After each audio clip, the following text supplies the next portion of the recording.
തുടങ്ങിയായിരുന്നു. So നമുക്ക് അത് തന്നെ നമുക്ക് കണ്ടിന്യൂ ചെയ്യാം.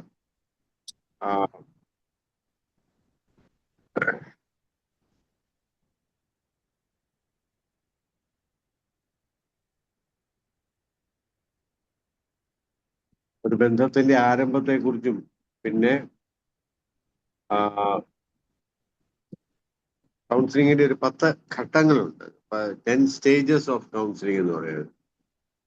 ആ സ്റ്റേജസ് എന്താണെന്നുള്ള കാര്യം നമുക്കൊന്ന് നോക്കാവുന്നതായി വിചാരിക്കുന്നു. ആ സ്റ്റേജിന്റെ അകത്ത് അതിനു മുമ്പ് നമുക്ക് പ്രാർത്ഥിക്കാം. ആരാ പ്രാർത്ഥിക്കുന്നത്? സൂസൻ ബിജു പ്രാർത്ഥിക്കാം.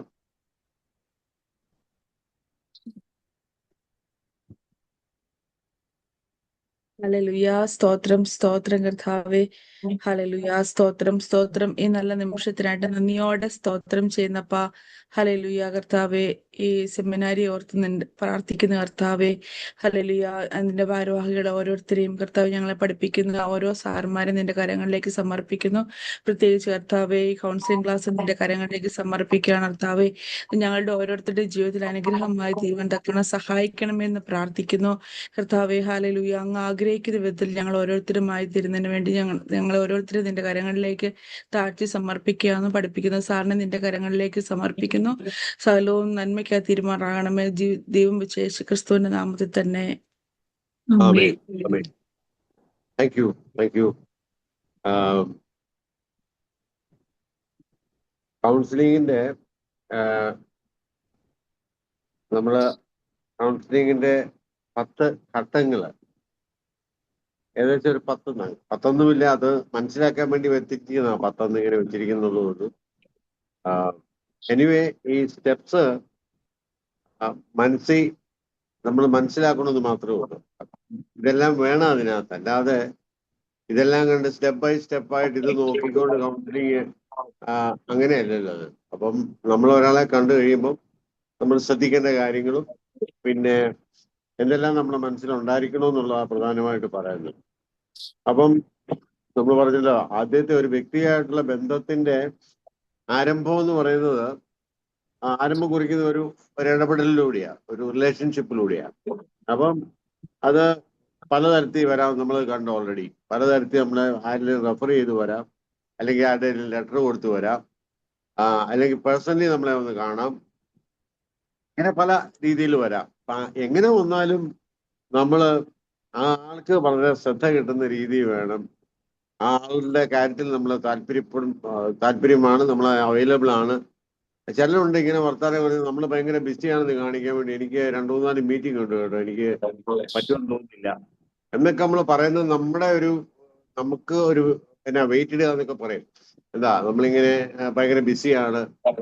പക്ഷെ വരുന്ന ആൾക്ക് ആളുടെ മാനസിക പ്രശ്നം. അപ്പൊ നമ്മൾ ഫുള്ളി അവൈലബിൾ ആണ്. നമ്മള് നമുക്ക് കാണാമല്ലോ, എത്രയും പെട്ടെന്ന് കാണാം, നമുക്ക് ഇന്ന സമയത്ത് വരാൻ പറ്റുമോ എന്ന് ചോദിച്ചു ബിസിയാണെന്ന് പറയുന്നതിന് പകരം പിന്നെ ഇനി ഇന്ന സമയത്ത് വരാനായിട്ട് പറ്റുമായിരിക്കുമോ, പിന്നെ ഞാൻ ആ സമയത്ത് അവൈലബിൾ ആണ്, പിന്നെ നമുക്ക് കാണണം, അത്യാവശ്യമുള്ള കാര്യമാണല്ലോ. അങ്ങനെ ഒരു ആ ആളോടൊരു താല്പര്യം വരുന്ന രീതി വേണം നമ്മള്.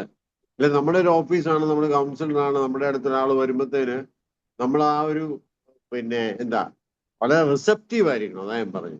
വളരെ കേൾക്കാൻ മനസ്സുണ്ട്, നമുക്ക് ആളുടെ കാര്യത്തിൽ നമുക്ക് ഇൻട്രസ്റ്റ് ഉണ്ട്, നമ്മൾ ഹെൽപ്പ് ചെയ്യാൻ നമ്മൾ തയ്യാറാണ് എന്നുള്ള ഒരു ഇമ്പ്രഷൻ കൊടുക്കത്തക്ക രീതി വേണം എങ്ങനെ വന്നാലും പെരുമാറാനായിട്ട്. അപ്പം നമ്മളിപ്പോ ടെലിഫോണിൽ കൂടെയാവും സംസാരിക്കുന്നതെങ്കിലും നമ്മൾ വളരെ ഹൃദ്യമായിട്ടുള്ള രീതിയിൽ പിന്നെ വേണം സംസാരിക്കാനായിട്ട്. നമുക്ക് എനിക്ക് എൻ്റെ ഒരു അനുഭവം ഉണ്ട്. ചിലരെ നമ്മൾ ഫോൺ ചെയ്ത് കഴിഞ്ഞാൽ എന്താ വിളിച്ചേ എന്ന് ചോദിക്കും, എന്താ കാര്യം എന്ന് ചോദിക്കും. നമുക്ക് പിന്നെ ഒന്നും പറയാൻ പോലും തോന്നത്തില്ല, വളരെ ഒഫീഷ്യലായി. അതിന് പകരം കുറച്ച് നമ്മുടെ സംഭാഷണ ശൈലി എന്നൊക്കെ പറയുന്നത് കുറച്ച് ഹൃദ്യമായിട്ടുള്ള രീതിയിൽ വേണം നമ്മൾ സംസാരിക്കാനായിട്ട്. പ്രത്യേകിച്ച് കൗൺസിലേഴ്സ് ഒക്കെ ആകുന്ന സമയത്ത് ആ ഒരു പ്രസന്റ് ആയിട്ട് വേണം ആ ഒരു രീതി നമ്മൾ പ്രാക്ടീസ് ചെയ്യണം. അതുപോലെ ഒഫീഷ്യൽ രീതിയിലൊക്കെ സംസാരിച്ചു കഴിഞ്ഞാൽ, ഞാൻ പറഞ്ഞില്ലേ, കഴിഞ്ഞ ആഴ്ചയിൽ ഒരിടത്ത് ചെന്നപ്പം ഞാൻ പറഞ്ഞത് എനിക്കറിയത്തില്ല, ഒരാളുടെ അടുത്ത് കൗൺസിലിംഗ് ചെയ്യുന്ന സമയത്ത് പെട്ടെന്ന് അദ്ദേഹം വളരെ ബിസി ആയിട്ടുള്ള ഒരാളാണ്, ശരിയാണ്. പക്ഷെ ഈ കൊച്ച് വളരെ പഠിക്കുന്നതാണ്. ചെന്ന് എന്താണ് ഇതിന്റെ പ്രശ്നം അങ്ങനെ ചോദിച്ചേ. ആ പുള്ളിക്കാരത്തി പറഞ്ഞു, എനിക്ക് പ്രശ്നമൊന്നുമില്ലെന്ന് ചോദിച്ചു. പിന്നെ എന്തിനാ ഇങ്ങോട്ട് വന്നേ, പ്രശ്നമുള്ളവരെ എന്നെ കാണാൻ വരുന്നതെന്നൊക്കെ പറഞ്ഞു. ഞാൻ പറഞ്ഞത് വളരെ മാറ്റർ ഓഫ് ഫാക്റ്റ് ആയിട്ടാണ് സംസാരിച്ചത്. പക്ഷെ ഒരു കൗൺസിലിംഗ് രീതി നമുക്കത് അപ്ലിക്കബിൾ ആണോ എന്നുള്ള കാര്യം സംശയമാണ്. അപ്പോൾ നമുക്ക് ചിലപ്പോൾ ആദ്യത്തെ ഒരു ഷോർട്ട് ടൈം വിസിറ്റ് ആയിരിക്കും. ആ ഷോർട്ട് ടൈമിൽ വളരെ ഇമ്പ്രസീവായിട്ട് തോന്നത്തക്ക രീതിയിൽ വേണം സംസാരിക്കാനായിട്ട്. അപ്പം വേറെ മൂന്നാമതൊരാളായിട്ട് വരുവാണെങ്കിൽ തന്നെ അത്യാവശ്യം മര്യാദയും അതുപോലെ തന്നെ മറ്റുള്ളവരെ സഹായിക്കാനുള്ളൊരു മനോഭാവം നമുക്കുണ്ടെന്നുള്ള കാര്യം അവർ മനസ്സിലാക്കണം. അതാ ഞാൻ പറഞ്ഞത്, നമ്മൾ ഒത്തിരി നമ്മുടെ പേഴ്സണൽ കാര്യങ്ങൾ ഹൈലൈറ്റ് ചെയ്ത് നമ്മളൊരു ഇമ്പോർട്ടൻറ്റ് പേഴ്സൺ ആണ്, നമുക്ക് വെറുതെ സമയം കളയാനില്ല എന്നൊക്കെ ഇമ്പ്രഷൻ വരുത്ത രീതിയിൽ നമ്മൾ സംസാരിച്ചു കഴിഞ്ഞാൽ ചിലപ്പം ആ വ്യക്തി നമ്മളിൽ നകന്നു പോകാനുള്ള സാധ്യത ഉണ്ട്. അപ്പം അതുപോലെ തന്നെ ആരെങ്കിലും നമ്മളെ റെഫർ ചെയ്ത നമ്മളിത് അറിയുന്നതെങ്കിൽ ആ ആളോട് ഒരു താങ്ക്ഫുൾനെസ് നമുക്ക് വേണം. അങ്ങനെ അവരോടൊരു മതിപ്പും ബഹുമാനവും ഒക്കെ നമ്മൾ കാണിക്കണം. അത് ഈ ക്ലയന്റിനോടും നമ്മൾ കാണിക്കാം. ഓ, ഇന്നയാളെ ഇന്നയാളെ പറഞ്ഞിട്ടാ വന്നതല്ലേ, she is very close to me, അത് ശരി എന്നൊക്കെ പറഞ്ഞ് ആ ആളെ നമ്മൾ ബഹുമാനിക്കുന്ന രീതിയിൽ വേണം നമ്മുടെ ക്ലയന്റിനോട് സംസാരിക്കാൻ. അപ്പം അത് വാസ്തവത്തില് ആ ബന്ധം കുറച്ചുകൂടെ വാംത്ത് ആയിട്ട്, അല്ലെങ്കിൽ കുറച്ചുകൂടെ നല്ല രീതിയിലോട്ട് വരാനൊക്കെ സഹായിക്കുമായിരുന്നു. അപ്പം അല്ലെ പിന്നെ നമ്മളിങ്ങനെ പറയുമോ, അങ്ങനെ പറഞ്ഞ് റെഫർ ചെയ്തൊക്കെ വരാറുണ്ട്. പക്ഷെ നമ്മളെല്ലാം ഒന്നും അങ്ങനെ എടുക്കാറില്ല. ഇങ്ങനെയൊന്നും പറയരുത് കയറി. അപ്പം നമ്മൾ വളരെ പൊളൈറ്റ് ആയിട്ടും നല്ല രീതിയിലും, ഞാൻ എപ്പോഴും വിചാരിക്കും യേശു കർത്താവിന്റെ മിനിസ്ട്രിയുടെ ഏറ്റവും വലിയ വിജയത്തിന്റെ ഒരു കാര്യം എന്ന് പറഞ്ഞാൽ തന്റെ ലാവണ്യ വാക്കുകളായിരുന്നു. പക്ഷെ അല്ല ഡൂ ഫോർ യു, ഞാൻ എന്താണ് നിങ്ങൾക്ക് ചെയ്തു തരേണ്ടത് എന്നുള്ള ഒരു വലിയ ഹൃദ്യമായിട്ടുള്ള ഇടപെടല്. എല്ലാവരോടും അങ്ങനെ തന്നെ ഇടപെടുന്നതായിട്ട് നമ്മൾ കാണാനായിട്ട് സാധിക്കണം. അസത്യം നമ്മുടെ ഈ കൗൺസിലിങ്ങിനൊക്കെ നമ്മൾ പഠിക്കുന്ന സമയത്ത്, കൗൺസിൽ ചെയ്യുന്ന സമയത്തും ഒക്കെ നമ്മൾ പഠിക്കേണ്ട ഒരു കാര്യം, കർത്താവെ എന്നെ അങ്ങ് സംസാരിച്ച പോലെ സംസാരിക്കാൻ എന്നെ പഠിപ്പിക്കണം എന്നുള്ള പ്രാർത്ഥന നമുക്ക് അത്യാവശ്യമാണ്. അത് നമ്മൾ എവിടെ ഇടപെട്ടാലും ആ ഒരു മനോഭാവം നമുക്കുണ്ടെങ്കിൽ ദാറ്റ് മേക്സ് ദ ഡിഫറൻസ് ആയിരിക്കും. അപ്പം നമ്മുടെ ഈഗോയും നമുക്ക് ഒരുപാട് രൂപാന്തരം വരാൻ സാധ്യതയുള്ള ഒരു ഫീൽഡ് തന്നെയാണ് കൗൺസിലിംഗ് എന്ന് പറയുന്നത്. അപ്പോൾ ഞാൻ പറഞ്ഞില്ലേ, ഏത് കാര്യത്തിന്റെ ആദ്യം എന്ന് പറഞ്ഞ് വളരെ പ്രാധാന്യം നിറഞ്ഞതാണ്. അപ്പൊ ആദ്യത്തെ കൂടിക്കാഴ്ച എന്ന് പറയുന്നത് നല്ലൊരു ബന്ധാവിഷ്കരണത്തിന്റെ ആരംഭം കുറിക്കുന്നതായിരിക്കണം. നല്ലൊരു ബന്ധാവിഷ്കരണത്തിന്റെ ആരംഭം കുറിക്കുന്നതായിരിക്കണം എന്നുള്ളതാണ്. അപ്പം തന്നെ മനസ്സിലാക്കിയിരിക്കുന്ന ഒരു വ്യക്തിയുടെ അടുത്ത് തന്നെയാണ് താൻ എത്തിപ്പെട്ടിരിക്കുന്നത് എന്നുള്ളൊരു ധാരണ വരുന്നയാൾക്കുണ്ടാവണം. ഞാൻ പറയുന്നത് പുള്ളിക്ക് മനസ്സിലാവും എന്നുള്ളൊരു ധാരണ ഉണ്ടാവണം. അപ്പം ഈ സാധാരണ കൗൺസിലിൽ പ്രകടമാകുന്ന ഈ സഹഭാവം, അതുപോലെ തന്നെ സഹിഷ്ണുത, പ്രശാന്തത, ഇതൊക്കെ ഇങ്ങനെയുള്ള ഒരു വിശ്വാസത്തെ കൂടുതൽ വളർത്തുന്നതിന് ഉപകരിക്കും, ഈ ഒരു വിശ്വാസത്തെ. അതുകൊണ്ട് ഫസ്റ്റ് മീറ്റിംഗ് എന്ന് പറയുന്നത് വെരി വെരി ഇമ്പോർട്ടൻറ്റ്. വളരെ ജെനുവിനായിട്ട്, വളരെ എന്നാൽ ആത്മാർത്ഥതയോടുകൂടി ടു ദ പോയിന്റ് നല്ല രീതിയിൽ നമ്മളെ പ്രസന്റബിൾ ആയിട്ട് വേണം ആദ്യത്തെ കൂടിക്കാഴ്ച എന്ന് പറയുന്നത്. സെക്കൻഡ് സ്റ്റേജ് എന്ന് പറയുന്നത് ഇന്റർവ്യൂ. അപ്പം സത്യം പറഞ്ഞാൽ ഈ കൗൺസിലിംഗ് തുടങ്ങുന്നതിന് മുമ്പുള്ള ഒരു ഘട്ടം കൂടെയായിരുന്നു ഇന്റർവ്യൂ എന്ന് പറയുന്നത്. കൗൺസിലിംഗ് തുടങ്ങുന്നതിന് മുമ്പുള്ള ഒരു ഘട്ടമാണ്. ഇതിനകത്ത് പ്രധാനമായിട്ട് ഉദ്ദേശിക്കുന്നത് ഈ ക്ലയന്റിനെ കുറിച്ചുള്ള പൊതുവായിട്ടുള്ള വിവരങ്ങളൊക്കെ ശേഖരിക്കുക എന്നുള്ളതാണ്. കേസ് ഹിസ്റ്ററി എന്ന് നമ്മൾ പറയും. കേസ് ഹിസ്റ്ററി എടുക്കുക എന്ന് പറയും. നമ്മൾ സാറിന് ഞങ്ങളൊക്കെ പഠിക്കുന്ന സമയത്ത് ഞങ്ങൾക്ക് അസൈൻമെന്റ് ഉണ്ടായിരുന്നു കേസ് ഹിസ്റ്ററി എടുക്കാൻ വേണ്ടി തന്നെ. അപ്പം വാസ്തവത്തില് കേസ് ഹിസ്റ്ററി നമ്മൾ എടുത്ത് പ്രസന്റ് ചെയ്യുവാണെങ്കിൽ മാത്രമേ അതിന്റെ കറക്ഷൻസും അതിന്റെ ഇമ്പ്രൂവ്മെന്റും ഒക്കെ നമുക്ക് പറയാനായിട്ട് സാധിക്കത്തുള്ളൂ. അപ്പോൾ പൊതുവെ വിവരങ്ങൾ ശേഖരിക്കുക എന്നാണ് ഇതിന്റെ ഒരു മുഖ്യ ലക്ഷ്യം എന്നൊക്കെ പറയുന്നത്. അപ്പം അത് കൗൺസിലർ നേരിട്ടോ, ചിലർക്കൊക്കെ ഓഫീസിൽ ആള് കാണുമായിരിക്കും, അപ്പൊ ഒരു അസിസ്റ്റന്റ് കാണും. അപ്പൊ കേസ് ഹിസ്റ്ററി അസിസ്റ്റന്റ് ആയിരിക്കും ചിലപ്പോൾ എടുക്കുന്നത്. എടുത്തൊരു പേപ്പർ എടുത്തൊരു അതിന്റെ പിന്നെ ക്വസ്റ്റ്യൻസും ആൻസേഴ്സും ഒക്കെ ഉണ്ട്. അത് ചിലപ്പോൾ ഒരു ഫോറം പൂരിപ്പിക്കാൻ ആവശ്യമില്ല. എന്താ ഇഷ്യൂ ഉണ്ട് 2 സെന്റൻസിൽ എഴുതാൻ പറയും. അല്ലെങ്കിൽ മറ്റേ വീട്ടിൽ ആരൊക്കെ ഉണ്ട്, പിന്നെ വീട്ടിലെന്തെങ്കിലും വേറെ ആർക്കെങ്കിലും മാനസികമായിട്ടുള്ള പ്രശ്നങ്ങളൊക്കെ ഉണ്ടോ, ഡിപ്രഷനോ അങ്ങനെയുള്ള കാര്യങ്ങളിലൂടെ ആരും കടന്നു പോയിട്ടുണ്ടോ, ഇങ്ങനെയുള്ള പല ചോദ്യങ്ങളും നമ്മൾ ചോദ്യാവലിയുണ്ട്. അപ്പൊ അതൊരു കേസ് ഹിസ്റ്ററിയാണ്. അപ്പൊ അത് വ്യക്തി ചോദിച്ചു എഴുതാം, ഫോറം പൂരിപ്പിച്ച് കൊടുക്കുക, അവർ പൂരിപ്പിച്ച് തരാൻ പറയാം, അങ്ങനെയൊക്കെ ചെയ്യാം.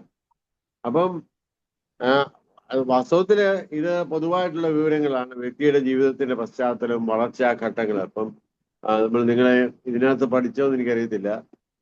തിയറീസ് ഓഫ് പേഴ്സണാലിറ്റിക്കകത്ത് ഫ്രോയിഡിന്റെ പിന്നെ പല സ്റ്റേജസ് അതിനെ കുറിച്ച് പറയുന്നുണ്ടല്ലോ. അപ്പൊ ആ വളർച്ചാ ഘട്ടങ്ങള് നമ്മൾ മനസ്സിലാക്കണം. അതിനകത്ത് എന്തെങ്കിലും പ്രശ്നങ്ങൾ വന്നിട്ടുണ്ടോ, എന്തെങ്കിലും പിന്നെ അത് അറിയാൻ വേണ്ടി മാത്രമാണ് ചോദിക്കുന്നത്. അതുപോലെ പിന്നെ ഈ പറഞ്ഞ അസ്വസ്ഥതയുടെ ആരംഭം എന്നായിരുന്നു, ഇപ്പോഴത്തെ അവസ്ഥ എന്താണ്, ഒരു കുടുംബ പശ്ചാത്തലം എന്താണ്, മാതാപിതാക്കളെ, സഹോദരങ്ങളെ, അല്ലെങ്കിൽ അവരെ കുറിച്ചുള്ള വിവരങ്ങള് എല്ലാം എടുക്കുന്നതിനാണ് കേസ് ഹിസ്റ്ററി എന്ന് പറയുന്നത്. അപ്പം പൊതുവേ നമുക്കിത് കിട്ടിക്കഴിയുമ്പം നമുക്ക് എന്താ പൊതുവായിട്ടുള്ളൊരു ധാരണയും വിവരവും ക്ലയന്റിനെ കുറിച്ച് നമുക്ക് ലഭിക്കും. ഇത് സഹായകരമായി തീരും അതിന്. അപ്പം പലപ്പോഴും ഈ കൗൺസിലർ നേരിട്ടാണ് ഈ ഇന്റർവ്യൂ നടത്തുന്നതെങ്കിൽ പിന്നെ 5-6 ചോദ്യങ്ങള് നമ്മൾ ചോദിക്കുന്നത് നല്ലതായിരിക്കും. 4-5 ചോദ്യങ്ങൾ നമ്മൾ കരുതിയിരിക്കും. എന്തുകൊണ്ടാണ് ഈ വ്യക്തി ഇപ്പോൾ ഇവിടെ എത്തിയിരിക്കുന്നത്, ആ വ്യക്തിയുടെ പ്രതീക്ഷകൾ എന്താണ് എന്നറിയത്തക്ക രീതിയിലുള്ള ചോദ്യം. എന്ത് പ്രതീക്ഷിച്ചാണല്ലോ വന്നിരിക്കുന്നത്, അതുപോലെ തന്നെ ഇപ്പൊ വരാനുള്ള കാരണം എന്നാണ്, ഈ ഒരു സമയത്ത് വരാനുള്ള കാരണം എന്നാണ്, അതുപോലെ ആ സമയത്തിന്റെ പ്രത്യേകതകൾ. ചിലപ്പം ചില കേസൊക്കെ എന്ന് പറഞ്ഞാൽ രാത്രി വല്ല സൂയിസൈഡോ ഒക്കെ ചെയ്യാൻ ആരെങ്കിലുമൊക്കെ ചിലപ്പോൾ കൊണ്ടുവന്നിരിക്കും, അങ്ങനെയുള്ള അവസ്ഥ. അപ്പം ആ സമയത്തിന്റെ ഒരു പ്രത്യേകത നമ്മൾ മനസ്സിലാക്കണം. അതുപോലെ തന്നെ എന്തുകൊണ്ടാണ് എൻ്റെ അടുത്ത് കൊണ്ടുവന്നത് എന്നുള്ളത് നമ്മൾ ചിന്തിക്കണം.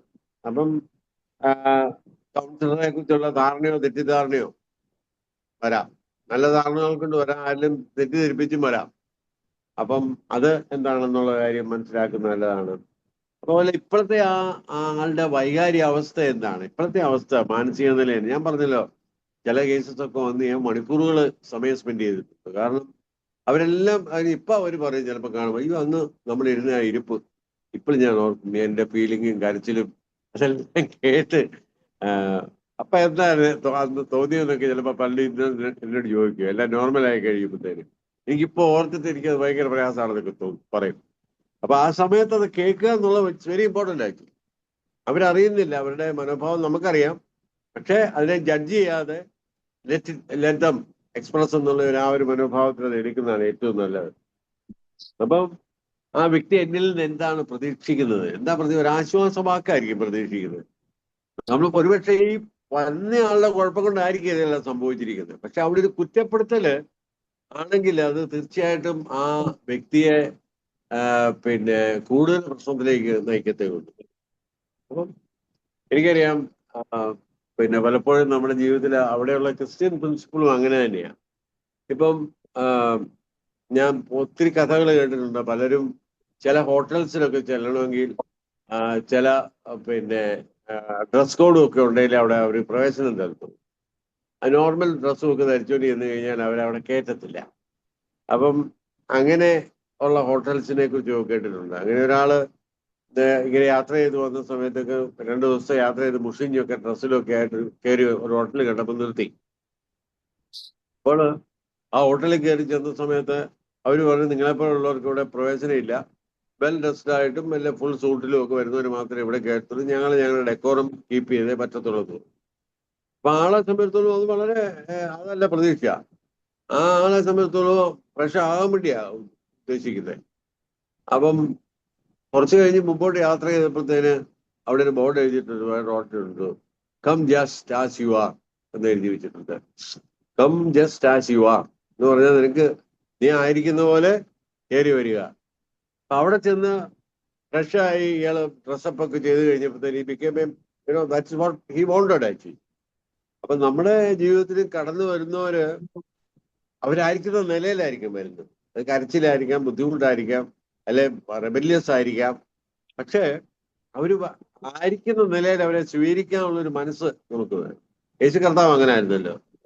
അല്ലാതെ അവര് മനസ്സ് ചേഞ്ച് ചെയ്ത് ഒന്ന് ചെയ്യാൻ പലപ്പോഴും നമ്മൾ ശ്രദ്ധിക്കേണ്ട ഒരു കാര്യം, ഞാനും നിങ്ങളും ഒക്കെ നമ്മൾ എവിടെ ചെന്നാലും ആ സിറ്റുവേഷനെ അതേപടി അംഗീകരിക്കാനുള്ള ഒരു മനസ്സ് വേണം. ഉദാഹരണം, നമ്മൾ ഹോട്ടലിൽ ചെല്ലുമ്പോഴത്തേന് ഹോട്ടലിൽ നമ്മൾ എക്സ്പെക്ട് ചെയ്യുന്ന ചില കാര്യങ്ങളുണ്ട്. ആ പ്രതീക്ഷകൾക്ക് അനുസരിച്ച് പോയില്ലെങ്കിൽ നമ്മൾ ചിലപ്പോൾ ഫ്രസ്ട്രേറ്റഡ് ആയി.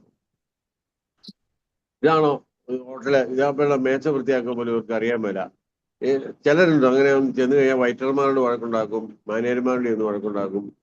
പക്ഷേ അത് പൊളൈറ്റായിട്ട് എലഗന്റ് ആയിട്ടുള്ള ഇടപാട് അല്ല വാസ്തവത്തിൽ. അത് നല്ല നമ്മൾ ചിന്തിച്ചത് മനസ്സിലാക്കി, ഒരുപക്ഷെ നമ്മുടെയൊക്കെ ജീവിതത്തിൽ വന്നിട്ടുണ്ടായിരിക്കാം ചില സമയങ്ങളിലൊക്കെ. പക്ഷെ അത് മനസ്സിലാക്കി നമ്മൾ ആ സിറ്റുവേഷൻ മനസ്സിലാക്കി ഇടപെടുന്നതാണ് ഒരു ഒരു ഒരു മെച്യൂരിറ്റിയുടെ ഭാവം എന്ന് പറയുന്നത്. അങ്ങനെയാണെങ്കിൽ ഇപ്പൊ നമുക്കറിയാം, മാർത്ത വന്ന് കംപ്ലൈന്റ് പറഞ്ഞു കർത്താവിനോട്, അല്ലേ? നീ എന്നെ തനിച്ചാക്കിയിട്ട് നിങ്ങൾ രണ്ടുകൂടെ വർത്തമാനം പറഞ്ഞുകൊണ്ടിരിക്കുക, ഞാൻ അടുക്കള കിടന്നിട്ട് പണി എന്റെ ഇടപാട് തീർന്നു എന്നൊക്കെ പറഞ്ഞ് നമ്മുടെ ഭാഷ പറയുകയാണെങ്കിൽ പരാതി പറയാൻ തുടങ്ങി.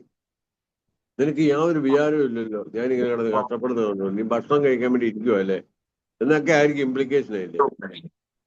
പക്ഷെ ആ സമയത്ത് കർത്താവ് അത് കേട്ടിട്ട് പറഞ്ഞത് വളരെ ശാന്തമായിട്ടാ. മാർത്തേ നീ പലതിനെ ചൊല്ലി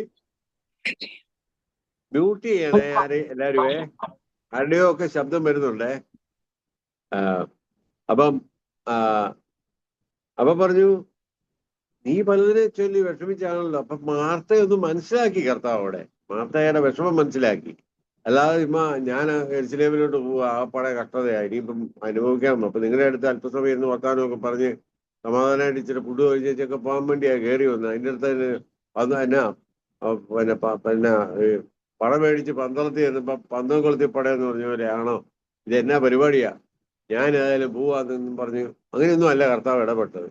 തനിക്ക് തൻ്റെതായിട്ടുള്ള പ്രശ്നങ്ങളൊക്കെ ഉണ്ടെങ്കിൽ പോലും വളരെ പ്രശാന്തമായിട്ട്, വളരെ ശാന്തമായി മാർത്തയെ നീ പലതിനെ ചൊല്ലി വിളിച്ച് ഇപ്പം വേണ്ടോ, എന്തിനാ നീ അധികമൊക്കെ പ്രസ്പെറിക്കാൻ പോയത്, ഒന്നും പോരായിരുന്നോ, നമ്മളെ കൊണ്ട് മാനേജ് ചെയ്യാവുന്ന ചെയ്താൽ പോരായിരുന്നോ?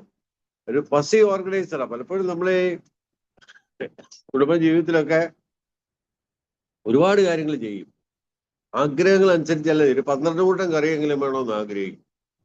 അവസാനം ഒരു 5-8 കൂട്ടമൊക്കെ കഴിയുമ്പോൾ സമയം തീരും. പിന്നെ അടുത്ത 4 കൂട്ടം ഉണ്ടാക്കണമെങ്കിൽ പിന്നെ ഉച്ചയ്ക്ക് കൊടുക്കേണ്ട ചോറ് 4 മണിക്ക് കൊടുക്കാൻ പറ്റത്തുള്ളൂ.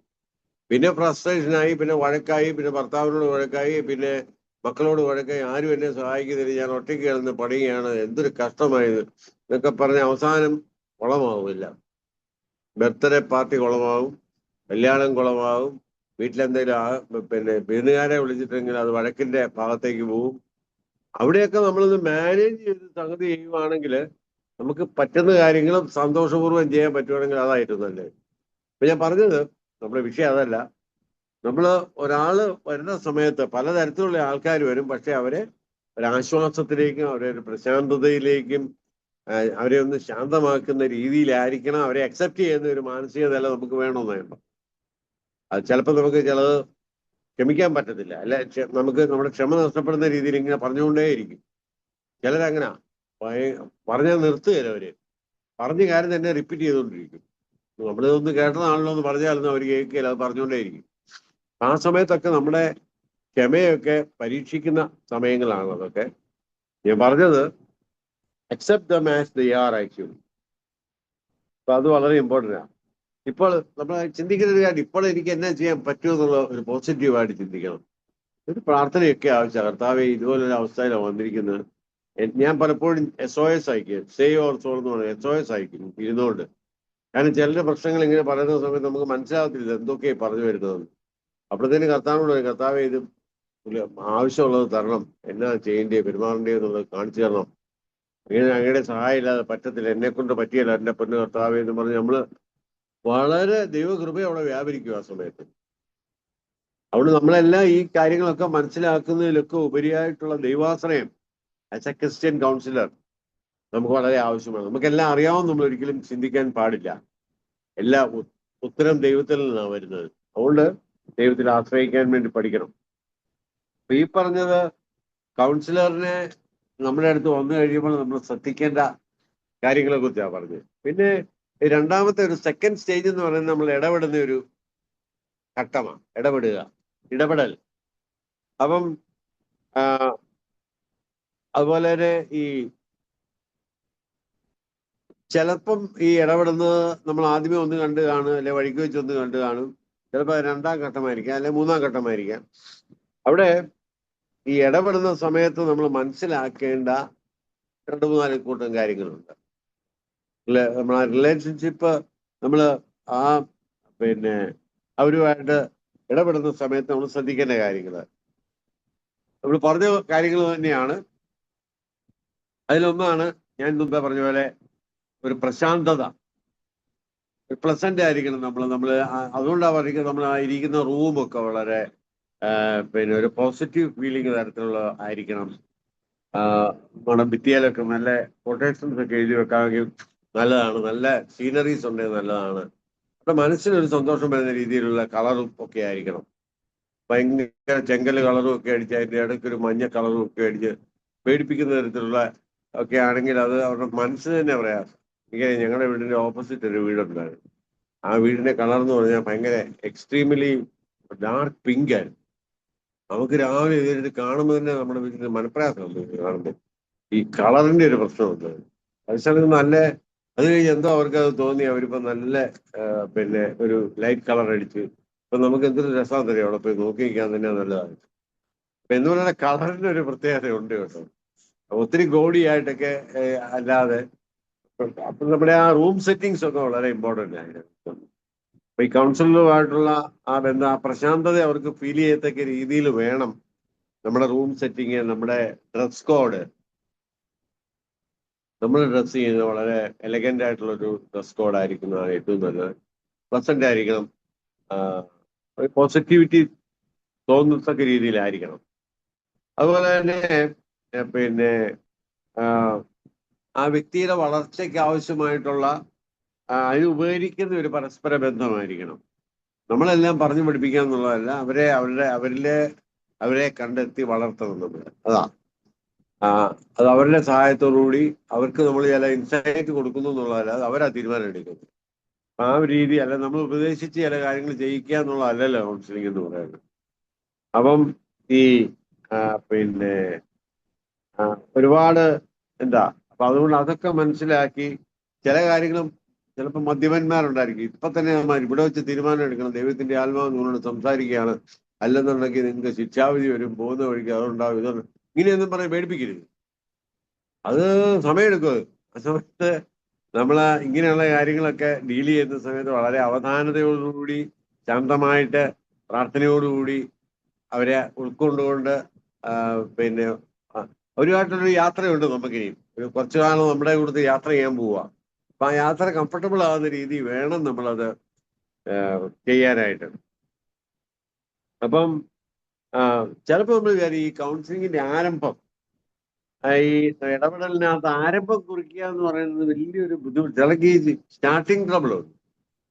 എന്നാ ചെയ്യണമെന്ന് പറയാൻ പറ്റും. ഇങ്ങനെ വിഷമത്തിൽ വന്നിരിക്കുമ്പോൾ എവിടെ തുടങ്ങും, എന്നാ ചെയ്യും. അപ്പൊ ആരംഭം എന്ന് പറയുന്നത് വളരെ ഇമ്പോർട്ടൻ്റാ. എവിടെ തുടങ്ങണമെന്ന് അറിയാൻ മേല. അപ്പം അവിടെ കൗൺസിലർക്കോ ക്ലയന്റിനോ ആരംഭം കുറിക്കാം. അപ്പൊ എനിക്ക് ചെല്ലു വന്നിച്ച് പറയും, എനിക്ക് ചില കാര്യങ്ങൾ പറയാനുണ്ട് സാറേ ഞാൻ പറയാൻ പോവാ എന്ന് പറഞ്ഞു അങ്ങ് പറയും.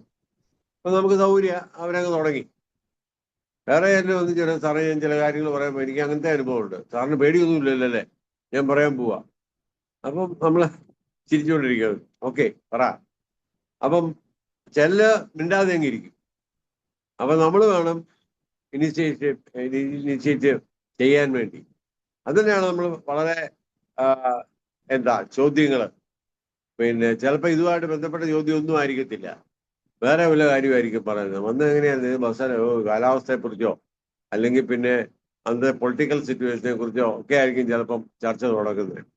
ചർച്ച തുടങ്ങി പയ്യെ ഇതിനകത്തോട്ട് അത് നമ്മുടെ സ്കില്ല. അതിനകത്തോട്ട് ആളെ കൊണ്ടുവരിക എന്നുള്ളത്. അപ്പൊ അതുകൊണ്ട് ഡയറക്റ്റ് ആയിട്ട് വന്നു കഴിഞ്ഞാൽ ഉടനെ പ്രശ്നങ്ങൾ മുഴുവൻ പറയുക എന്നുള്ളതായിരിക്കത്തില്ല. ഇടപെടലിനകത്ത് നമ്മൾ ശ്രദ്ധിക്കേണ്ട ഒരു കാര്യം, ചിലർ മിണ്ടത്തില്ലൊന്നും. അപ്പം മിണ്ടാതിരിക്കുന്നവരെ എന്നാ ചെയ്യും?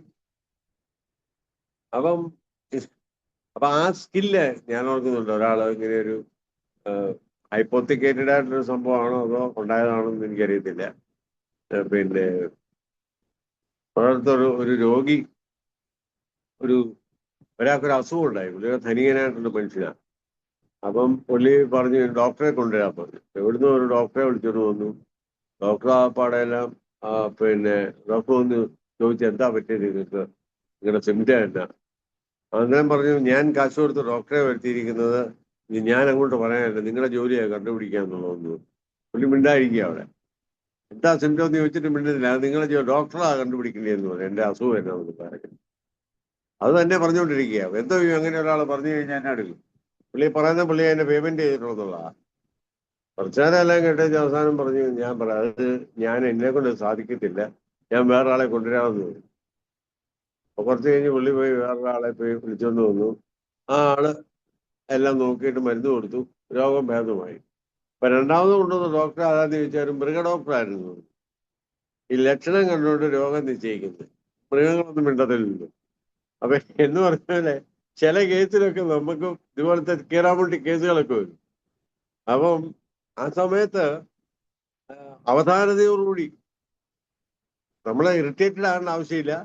അതൊരു ചെറിയ പുഞ്ചിരിയോടുകൂടി ചിലപ്പോൾ ആ സമയത്ത് ഈ കഥയൊന്നും ഓർത്താൽ മതി. അപ്പൊ നമുക്ക് ചിരിച്ചുകൊണ്ട് നമുക്ക് ഇരിക്കാൻ പറ്റും. ഇങ്ങനത്തെ ഒരു പാർട്ടിയാണല്ലോ എന്ന് വിചാരിച്ചാൽ മതി. അപ്പൊ അങ്ങനെ അതൊരു നമ്മുടെ സ്കില്ല. ഞാൻ പറഞ്ഞതിന്റെ ഉദ്ദേശം ഇത്രയേ ഉള്ളൂ. നമ്മുടെ ഫ്രസ്ട്രേഷനും ഒന്നും നമ്മള് പലതരത്തിലുള്ള ആൾക്കാർ വരും, അത് കാണിക്കാൻ പാടില്ല. ഇടപെടലിനകത്ത് അങ്ങനെ വരാനായിട്ട് പാടില്ലെന്നുള്ളതാണ് ഞാൻ പറഞ്ഞു വന്നത്. അപ്പം അപ്പൊ ക്ലയന്റിനോ അല്ലെങ്കിൽ കൗൺസിലർക്കോ വിഷയത്തിലേക്ക് കടക്കാം. അത് ഡിപ്പെൻസ് ആക്ച്വലി. അതുപോലെ തന്നെ അവതരണം മൂന്നാമത്തെ, അതായത് ഈ ഇടപെടലിൻ്റെ അകത്തെ മൂന്നാമത്തെ കാര്യമാണ് അവതരണം. ആദ്യത്തേത് പ്രശാന്തമായിട്ട് ഉള്ള ആ ഒരു അന്തരീക്ഷം കൈവരിക്കുക. രണ്ടാമതായിട്ട് നമ്മൾ പറഞ്ഞ അതിൻ്റെ ഒരു ആരംഭത്തെ കുറിച്ചാണ്. മൂന്നാമതായിട്ട് അവതരണം. അപ്പം സത്യം പറഞ്ഞാൽ ഈ ഒരു കൗൺസിലിങ്ങിൽ ആദ്യമേ ഇവർ അവതരിപ്പിക്കുന്ന പ്രശ്നം പലപ്പോഴും യഥാർത്ഥ പ്രശ്നമായിരിക്കണമെന്നില്ല. ചിലപ്പോ ഒരു ഫാമിലി വന്ന് ഒരു ഭാര്യ വരും, പണ്ടേ അവർക്കൊന്നുമില്ല, ഒരാൾ വന്ന് പ്രശ്നം ഇത്രേ ഉള്ളൂ, എന്നാ ഭർത്താവ് ഉപദ്രവിച്ച് കൈ ഒടിഞ്ഞു പോയി, പ്ലാസ്റ്റർ ഇട്ടുണ്ടോ അവിടെ വരുന്നത്. അപ്പൊ ഭർത്താവ് കൊണ്ട് രണ്ടുപേരും ഇരിക്കുക അവിടെ. എന്നാ വിഷയം ഇപ്പോഴത്തെ? കൈവിട്ടുപോയി, എന്റെ കൈ ഒടിഞ്ഞു, എന്നെ തല്ലി ഇങ്ങേര്. അത് ആ വിഷയം പറഞ്ഞത് എന്നോട്. പക്ഷേ തല്ലിയെന്നുള്ളതോ അന്നേരം ഉണ്ടായ വിഷയമല്ല ശരിക്കുള്ള വിഷയം. അത് അന്നേരം ഉണ്ടായ മറ്റു പല പ്രശ്നങ്ങളിലെ ഭാഗമായിട്ട് അന്ന് ഉണ്ടായ ഒരു കാര്യമാണ്. അപ്പൊ അതുകൊണ്ട് നമ്മുടെ അടുത്ത് ആദ്യമേ പറയുന്ന പ്രശ്നം ആയിരിക്കണമെന്നില്ല ശരിക്കുള്ള പ്രശ്നം. ശരിക്കുള്ള പ്രശ്നം എന്നാന്ന് പിന്നെ ചോദിച്ചു വന്നപ്പോൾ വീട്ടിൽ ശരിയായിട്ട് അക്സെപ്റ്റൻസ് ഇല്ല, ഇങ്ങേര് പിന്നെ ഭാര്യയ്ക്ക് കൊടുക്കേണ്ട സാധനം കൊടുക്കുന്നില്ല, അല്ലെങ്കിൽ വീട്ടുകാർ പറയുന്ന കൂടുതൽ കേൾക്കുന്നത്. ഇതൊക്കെയാ വിഷയം. തല്ലിയെന്നോ കൈ ഒടിഞ്ഞോ എന്നുള്ളതൊന്നും അല്ല. അത് ആ സമയത്ത് ഉണ്ടായെന്നുള്ളത് ശരിയാ. പക്ഷെ ആ സമയത്ത് അത് ഡീൽ ചെയ്യും. ഞാൻ പറഞ്ഞു, നിങ്ങൾ ഇത്രയും പഠിത്തമുള്ള ഒരാളല്ലേ, നിങ്ങൾക്ക് എന്നാ റൈറ്റ് ഇരിക്കും നിങ്ങളുടെ ഭാര്യയെ ഉപദ്രവിക്കാണ്ടിരിക്കും? നിങ്ങൾക്ക് യാതൊരു റൈറ്റും ഇല്ലെന്ന് പറഞ്ഞു. നിങ്ങൾ തല്ലി കൈ ഒടിച്ചിരിക്കുക, നിങ്ങൾ അകത്തു പോകുന്നു പറഞ്ഞു. ഇങ്ങനെ തുടങ്ങി കഴിഞ്ഞാൽ കേസ് വന്നു കഴിഞ്ഞാൽ നിങ്ങൾക്ക് ജാമ്യം പോലും കിട്ടത്തില്ലെന്ന് വളരെ കർശനമായിട്ട് പോയി. അപ്പൊ പുള്ളി പറഞ്ഞു, ഇവളുടെ വർത്തമാന രീതിക്കകത്ത് ഒട്ടും ശരിയായിട്ടില്ലാത്ത കാര്യം, അതുകൊണ്ട് എനിക്ക് എന്റെ ക്ഷമ നശിച്ചു പോയി. ഞാൻ ചോദിച്ചാൽ എന്നാ പറഞ്ഞേ? അപ്പൊ 1-2 കാര്യങ്ങൾ പറഞ്ഞു. ഞാൻ പറഞ്ഞു, മേലാൽ നിങ്ങൾ ഇങ്ങനത്തെ വർത്താനം പറയരുന്നു, തല്ലുകൊള്ളു വർത്താനം പറയരുന്നു. തല്ലുകൊള്ളി വർത്താനം പറഞ്ഞു കഴിഞ്ഞാൽ തല്ലുകൊള്ളു. അപ്പൊ ഇത് രണ്ടും നിങ്ങൾ ഉപയോഗിച്ചാൽ നിങ്ങളുടെ ഒരു 50% പ്രശ്നം തീരുമെന്ന് പറഞ്ഞു. ഇവിടെ വെച്ച് തീരുമാനിക്കാൻ പറഞ്ഞു. അപ്പൊ ഇമ്മീഡിയറ്റ് ആയിട്ടുള്ള പ്രശ്നം പരിഹരിച്ചു വന്നപ്പം. പിന്നീട് കുറച്ച് കാലങ്ങള് പേഴ്സണാലിറ്റിയിലുണ്ടായ വിഷയം, അക്സെപ്റ്റൻസിലുണ്ടായ വിഷയം, ഇതൊക്കെ മനസ്സിലാക്കി കുറച്ച് നാളുടെ വന്നു കഴിഞ്ഞപ്പോൾ തന്നെയാണ് അതിന്റെ അടിസ്ഥാനപരമായിട്ടുള്ള പ്രശ്നത്തിലേക്ക് നമ്മൾ പ്രവേശിച്ചത്. ഞാൻ പറഞ്ഞത് ആദ്യമേ നമ്മളോട് പറയുന്ന പ്രശ്നം ആയിരിക്കണമെന്നില്ല ശരിക്കുള്ള പ്രശ്നം. അതാ ഞാൻ പറഞ്ഞത്. അത് ഇതിന്റെ ഒരു ഓഫ് ഷൂട്ടായിട്ടുണ്ടായ ഒരു കാര്യം മാത്രമായിരിക്കാം. അത് കഴിഞ്ഞാണ് അത് പിന്നെ ആ ഒരു ഇൻഡെപ്ത് ആയിട്ട് നമ്മൾ രണ്ടുപേരെയും പഠിക്കുന്ന സമയത്താണ് ആ പ്രശ്നത്തിന്റെ നിജസ്ഥിതി മനസ്സിലാക്കുന്നതും അതനുസരിച്ച് നമുക്ക് ഡീൽ ചെയ്യാനും ഒക്കെ സാധിക്കുന്നത്. അപ്പോൾ ഈ അവതരണം എന്ന് പറയുന്നത് ഈ അവതരിപ്പിക്കുന്ന പ്രശ്നം ആയിരിക്കുകയാണോന്നില്ല പിന്നീട് ഉണ്ടാകുന്ന അതിന്റെ റൂട്ട് കോസ് എന്നൊക്കെ പറയുന്നത്. അപ്പം അതേസമയത്ത് പലപ്പോഴും അവരവരുടെ സൈഡ് ശരിയാക്കുന്ന രീതിയിൽ അവരൊരു പറയത്തുള്ളൂ. വേറെ ചിലരുണ്ട്, ചില മിടുക്കന്മാരുണ്ട് വന്നേച്ചും അവര് പറഞ്ഞ ഭാര്യമാര് കേൾക്കുന്നില്ലെങ്കിൽ അവര് നമ്മളോട് അങ്ങനെ ഒരു കേസ് ചെന്ന് അവർക്കൊന്നുണ്ട്. പുള്ളിക്കാരൻ ഇവിടെ വന്ന് കൗൺസിലിങ്ങിന് വന്ന് പുള്ളിയുടെ വായ്പ മാറി നിൽക്കുക. അപ്പം പുള്ളി ഉദ്ദേശിക്കുന്ന പോലെ എന്നാന്ന് ചോദിച്ചു കഴിഞ്ഞാല് പുള്ളിക്ക് പറയാനുള്ളതൊന്നും പുള്ളിക്കാരത്തിന് പറയാൻ പറ്റിയിട്ടില്ല. അത് കൗൺസിലർ വഴി പറയിപ്പിക്കുക. പുള്ളിക്കാരന് ചേഞ്ച് ഒന്നും വേണ്ട, ഇത്രയും കാര്യങ്ങൾ പുള്ളിക്കാരന് പറയാനുള്ളത് സാറൊന്ന് പറഞ്ഞേക്കണം, ഞാൻ ഇതൊക്കെയാ പറയാൻ ഉദ്ദേശിക്കുന്നത്. അപ്പം ഞാൻ അവസാനം പറയേണ്ടി വന്നു, നിങ്ങളെ പറയുന്നത് പറയാൻ വേണ്ടിയല്ല ഞാൻ ഇവിടെ ഇരിക്കുന്നത്. നിങ്ങളുടെ പ്രശ്നം പറഞ്ഞു, ഞാൻ അവരോട് ചോദിക്കട്ടെ അവരുടെ പ്രശ്നം എന്നാണെന്നുള്ള കാര്യം. അപ്പൊ നിങ്ങൾ രണ്ടുപേരും ഞാൻ പറയുന്നത് കേൾക്കാൻ താല്പര്യം ഉണ്ടെങ്കിൽ മാത്രമേ ഇത് മുമ്പോട്ട് പോകത്തുള്ളൂ. അങ്ങനെയുള്ള കേസുകളൊക്കെ വരും അങ്ങനെ. അപ്പം അവര് നമ്മൾ പറയുന്നത് ഒന്നും കേൾക്കത്തില്ല അവര്. എന്നിട്ട് അവർക്ക് സമാധാനം കിട്ടും, എനിക്ക് പറയാനുള്ള അവളെ കൊണ്ട് പറയിച്ചിട്ടുണ്ട്. അങ്ങനെ ഇത് കൗൺസിലിംഗ് അല്ല. അപ്പൊ അത് നമ്മൾ വളരെ കെയർഫുൾ ആയിട്ട് പിന്നെ മനസ്സിലാക്കണം.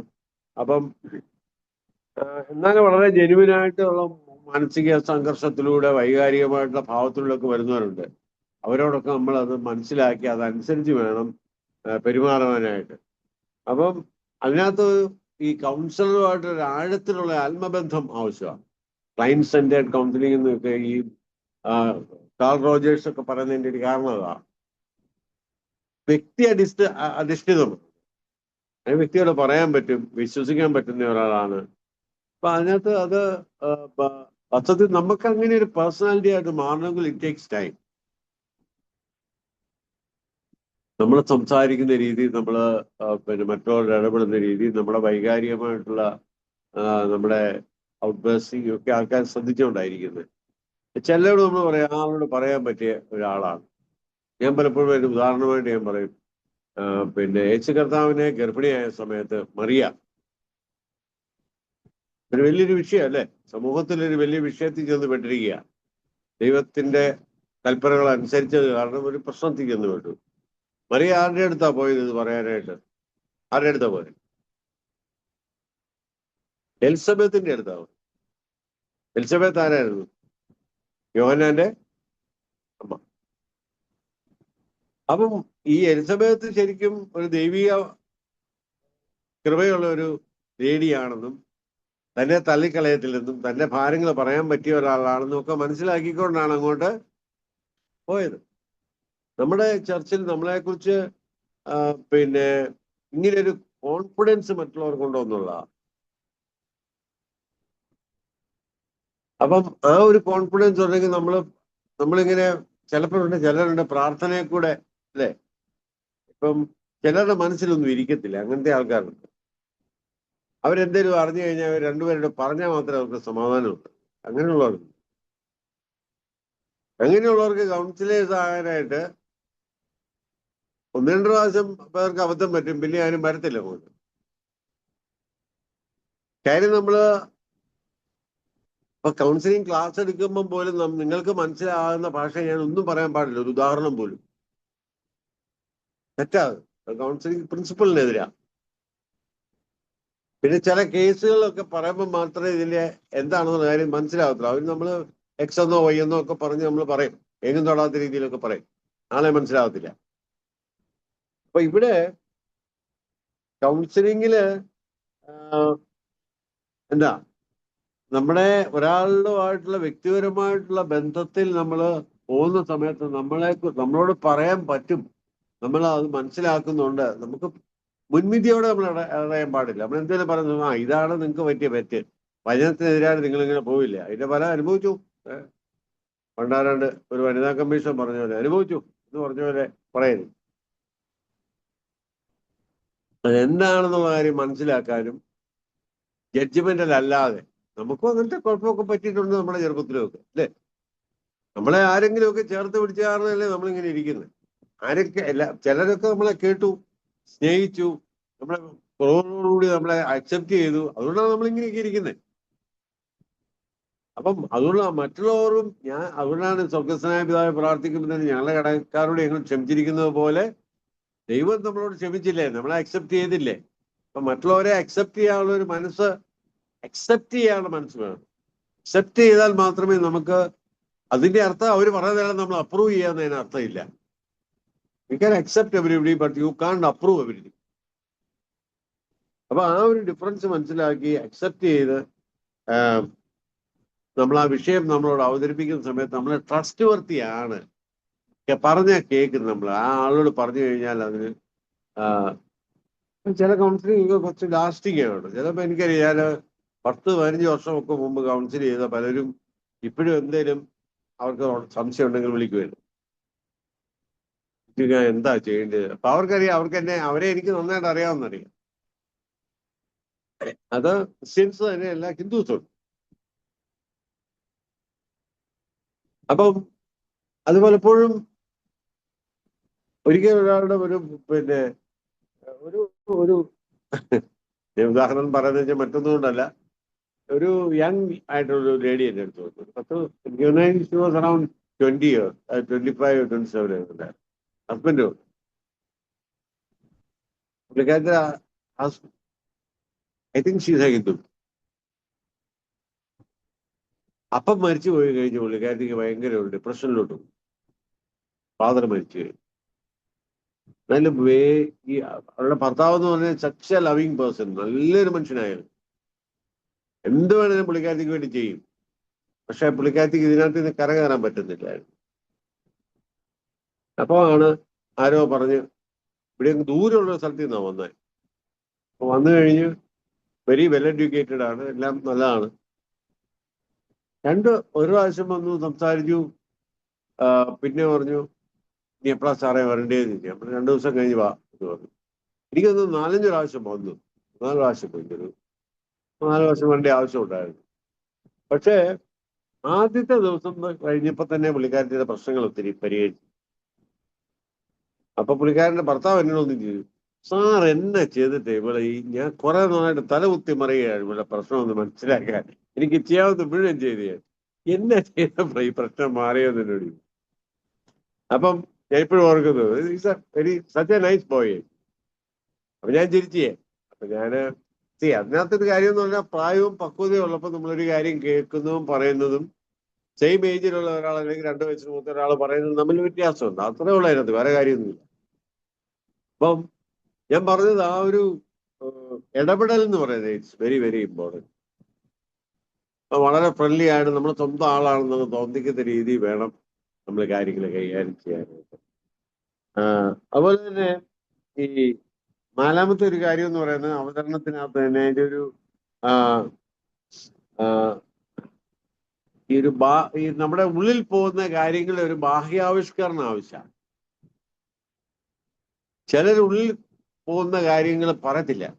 മുമ്പേ നമ്മൾ പറഞ്ഞ പോലെ നമുക്കറിയാൻ പറ്റത്തില്ല എന്താ ഉള്ളിൽ കൂടെ പോകുന്നതെന്ന് അറിയാൻ. ഇപ്പം ചില കേസുകളിൽ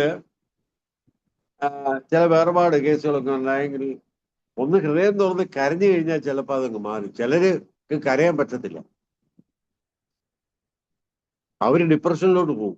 പിന്നീട് അത് മറ്റ് പല രീതിയിൽ അത് പ്രശ്നമായിട്ട് വെളിയിൽ വരും. അന്നൊന്ന് കരഞ്ഞിരുന്നെങ്കിൽ മാറാവുന്ന പ്രശ്നം ഉള്ളത്. അപ്പൊ ഈ പ്രശ്നങ്ങളുടെ ഒരു ബാഹ്യമായിട്ടുള്ള ആവിഷ്കരണം ആവശ്യമാണ്. അപ്പൊ അത് വളരെ സാവകാശത്തിലേ അത് ചെയ്യാനായിട്ട് പറ്റത്തുള്ളൂ. അപ്പം അത് കഴിയുമ്പോൾ മാത്രമേ ആ ആൾക്ക് ശരിയായിട്ട് ഒരു ആശ്വാസം ലഭിക്കത്തുള്ളൂ.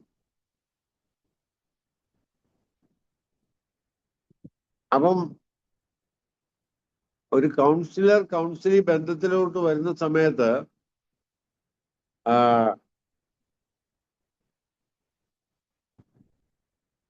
ഒരു പലതരത്തിലുള്ള ഒരു അതിന് ചില വ്യവസ്ഥകളുണ്ട്, ലിമിറ്റ്സ് ഉണ്ട്. ചില കാര്യങ്ങൾ നമ്മൾ മാനിക്കണം. അതിനകത്ത് ഏറ്റവും പ്രധാനപ്പെട്ടതാണ് അതിന്റെ ഒരു സീക്രട്ടീവ് നേച്ചർ. അത് രഹസ്യമായിട്ട് തന്നെ സൂക്ഷിക്കണം. അതെന്ത് പോയാലും എനിക്കൊന്ന് കഴിഞ്ഞ ആഴ്ച ഞാൻ പറഞ്ഞു തോന്നുന്നത് ഒരച്ഛന്റെ കഥ ഞാൻ കേട്ടിട്ടുണ്ട്. നടന്ന കാര്യം, ഒരു കൊലപാതകം ചെയ്ത ഒരാൾ അച്ഛന്റെ അടുത്ത് നിന്ന് കൺഫ്യൂസ് ചെയ്തു. അച്ഛന്റെ അടുത്ത് നിന്ന് കുമ്പസാരിച്ചു എന്നുള്ള പേരില് അച്ഛന്റെ അടുത്ത് ചെന്നു എന്നുള്ള തെളിവുകളുടെ പേരിൽ അച്ഛൻ ഇതിന്റെ അകത്ത് കുറ്റക്കാരനാണെന്ന് കോടതി വിധിച്ചു. അച്ഛൻ ജയിലിൽ പോയി. അച്ഛൻ ഒറ്റ കാര്യം പറയാന്ന്, ഇന്നയാളാ കൊന്നിരിക്കുന്നത്, എന്റെ അടുത്ത് ഒന്ന് പറഞ്ഞ അച്ഛന് രക്ഷപ്പെടാമായിരുന്നു. അച്ഛന്റെ അടുത്ത് ഇത് കുമ്പസാരിച്ചതുമായി ഇയാള് ഞാൻ കൊലപാതകം ചെയ്തു പോയത്. പക്ഷെ കുമ്പസാര കാര്യം വെളിയിൽ പോകരുതെന്നുള്ള ആ ഒരു പ്രിൻസിപ്പിൾ തന്നെ അച്ഛൻ ഉറച്ചു വന്നു. അച്ഛൻ ജയിലിൽ പോയി. പക്ഷെ പിന്നീട് അച്ഛന്റെ മരണത്തിന് മുമ്പ്, അച്ഛൻ ജയിലിൽ വിമോചനയായി കഴിഞ്ഞ് മരണത്തിന് മുമ്പ് ഈ മരിച്ചയാളുടെ കുടുംബത്തിൽപ്പെട്ട ഒരു തന്നെ ഇത് പബ്ലിഷ് ചെയ്തു. മനോരമ വന്നായിരുന്നു. അച്ഛനതിനകത്ത് നിരപരാധിയാ, ചെയ്തയാൾ ഇന്നയാളാണെന്ന്. ആളുടെ കുടുംബത്തിൽ ഒരുപാട് കഷ്ടതകൾ. അവസാനം ഉണ്ടായിരുന്ന ആൾ പറഞ്ഞു, ഇതിനി ഈ കുടുംബം രക്ഷപ്പെടണമെങ്കിൽ ഈ ഒരു കാര്യം ക്ഷമ ചോദിച്ച് വെറുപ്പ് പ്രാപിക്കണമെന്ന് പറഞ്ഞു പോയി പബ്ലിഷ് ആക്കി. ഞാൻ പറഞ്ഞത്, നമ്മളോട് പറയുന്ന കാര്യങ്ങൾ ഒരിക്കലും രഹസ്യം വെളിയിൽ വിടാൻ ഒരു തരത്തിൽ പോലും വിടാൻ പാടില്ല.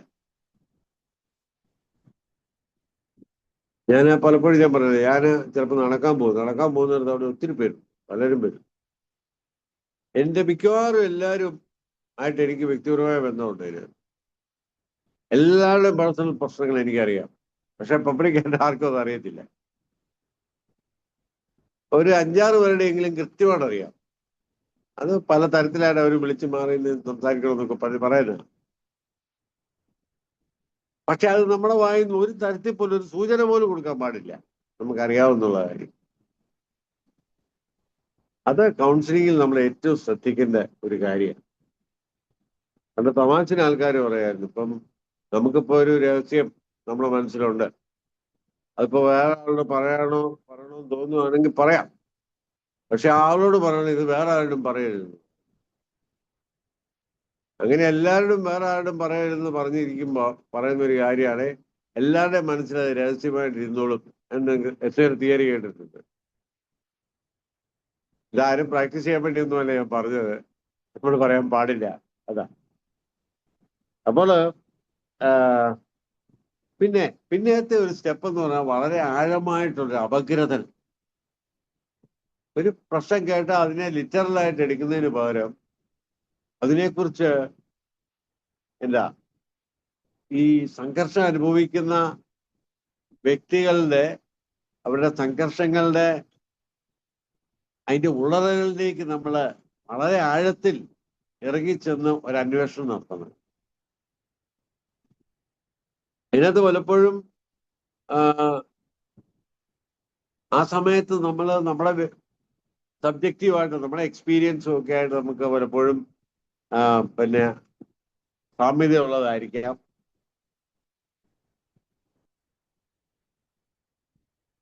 അത് അടുത്ത സ്റ്റെപ്പ് എന്ന് പറയുന്നത്. വെറുതെ പറയുന്നത് മാത്രം കേൾക്കുക എന്നുള്ളതല്ല. അതിന് റീകൊണൈസൻസ് എന്ന് പറയുന്ന ഒരു ഫ്രഞ്ച് വേർഡ് ആണ് ഈ ഘട്ടത്തെ സൂചിപ്പിക്കുന്നത്. അവരുപയോഗിക്കുക റീകൊണൈസൻസ്. നമ്മൾ ഇംഗ്ലീഷിൽ സാധാരണ അത് ഉപയോഗിക്കാറുള്ളത്. ഇതൊരു ഫ്രഞ്ച് വേർഡാ, റീകൊണൈസൻസ് എന്ന്. അപ്പം ഈ ഒരു വ്യക്തിയുടെ ആന്തരികമായിട്ടുള്ള ലോകത്തെ മനസ്സിലാക്കുക എന്നതാണ് ഇതിന്റെ അർത്ഥം. അവരുടെ പെരുമാറ്റത്തിന്റെ പ്രത്യേകമായിട്ട് അതിന്റെ മൂലകാരണങ്ങൾ അന്വേഷിക്കുക ഇതുപോലെ ചെയ്യും ഓരോ കൗൺസിലും വേണ്ടി. ഒരു ഉദാഹരണം ഞാൻ പറയുകയാണെങ്കിൽ, ഒരാൾ ഭയങ്കര എപ്പോഴും കരയുകയും അറ്റൻഷൻ സീക്കിങ്ങോ എന്ന് വിചാരിക്കുക. ആ കൂട്ടത്തിൽ മറ്റുള്ളവരെ സംശയമുണ്ട്, ആരെയും ട്രസ്റ്റ് ചെയ്യുന്നില്ല. അപ്പൊ അതൊരു പ്രശ്നമാണ്. ഞാന് പലപ്പോഴും കൗൺസിലിങ്ങിന് വരുമ്പോൾ സമയത്ത് ഇവരോട് ചോദിക്കും, നിങ്ങൾ എത്ര പേരാ? അച്ഛൻ്റെ പറയാം 3 പേരാ, അല്ലെ 2 പേരാ. അപ്പം മിക്കവാറും കേസുകളിൽ ഈ രണ്ടാമത്തെ 3 പേരുണ്ടെങ്കിൽ രണ്ടാമത്തെ കുട്ടികളാണ് ഇതുപോലെയുള്ള സിംറ്റംസ് കാണിക്കുന്നത്. അതിന്റെ കാരണം എന്താന്ന് ചോദിച്ചു കഴിഞ്ഞാല്, ആദ്യത്തെ ഒരു കുട്ടി ഉണ്ടാകുമ്പോൾ ആ കുട്ടിക്ക് ഒരു ഡിവൈഡഡ് അറ്റൻഷൻ കിട്ടും, അപ്പന്റെ അമ്മയുടെയും കിട്ടും. അധികം താമസിക്കാതെ രണ്ടാമത്തെ കുട്ടി ഉണ്ടായി. അപ്പൊ അറ്റൻഷൻ അങ്ങോട്ട് അല്പം മാറും. അത് കഴിഞ്ഞ ഉടനെ മൂന്നാമത്തെ കുട്ടി ഉണ്ടായി. അപ്പം കണ്ടിന്യൂസ് ആയിട്ടുള്ള അറ്റൻഷൻ മൂന്നാമത്തെ കുട്ടിക്ക് കിട്ടും, ഇളയ കൊച്ചെന്നുള്ളതിന്. അറിഞ്ഞോ അറിയാതെയോ ഈ രണ്ടാമത്തെ കൊച്ചൊരു കാഷ്വാലിറ്റിയാണ്. അത് മനഃപൂർവ്വം ചെയ്യുന്നതല്ല പേരൻസ്. അങ്ങനെ ആയി കഴിയുമ്പോൾ ഉള്ള പ്രശ്നം എന്താണെന്ന് ചോദിച്ചാല്, ചിലര് പറയും, വിചാരിക്കും കരയുന്ന കൊച്ചിനെ പാലുള്ളൂ, ഞാൻ പറയാതെ ഇല്ല എന്റെ കാര്യം നോക്കത്തില്ല. അപ്പൊ അവര് കാണുന്നതിനും പിടിക്കുന്നതിനും എല്ലാം പ്രശ്നം ഉണ്ടാക്കും. കാരണം അവരുടെ കാര്യം നടക്കണമെങ്കിൽ അതേ പറ്റത്തുള്ളൂ. അവരുടെ പേഴ്സണാലിറ്റി അങ്ങനെയായിട്ട് മാറി അവർ വലിയ പ്രോബ്ലമാറ്റിക് ആയിരിക്കും പലപ്പോഴും. ചിലവർ അറ്റൻഷൻ സീക്കിംഗ് ആണ്. എനിക്ക് എന്റെ കാര്യം നടക്കണമെങ്കിൽ ഞാൻ ചെയ്തേ പറ്റത്തുള്ളൂ, എന്നെ ആരും നോക്കുന്നില്ല. വേറെ ചിലർ ചിന്തിക്കുന്നത് എന്താണെന്ന് ചോദിച്ചാല്, എന്നെ ആരും നോക്കുന്നില്ല, ഞാൻ എന്റെ കാര്യം തന്നെ നോക്കണം, ഞാൻ ആരെയും ഡിപ്പെൻഡ് ചെയ്യാതെ ഞാൻ എന്റെ കാര്യം ചെയ്തു. അവർ ഭയങ്കര സ്വയമായിട്ട് സെൽഫ് മെയ്ഡ് ആയിത്തീരും, വളരെ റെസ്പോൺസിബിളും ആയിരിക്കും, അവർക്ക് കംപ്ലൈന്റും കാണത്തില്ല. ഇപ്പൊ 2 എക്സ്ട്രീം ഉണ്ട് അതിന്. ശരിക്കും എനിക്കിങ്ങനെ 2 എക്സ്ട്രീമിലുള്ള ആൾക്കാരെ അറിയാം. ഒരാൾ ഭയങ്കര, എനിക്കൊരു മിഡിൽ ചൈൽഡാണ്, പക്ഷെ ഭയങ്കര കമ്പോസ്ഡാ, വേറെ മറ്റുള്ളവരെ കൂടെ പോയി ഹെൽപ്പ് ചെയ്യും, വളരെ സെൻസിറ്റീവാ, പക്ഷെ ആരും ഡിപ്പെൻഡ് ചെയ്ത് വിഷമിപ്പിക്കത്തില്ല.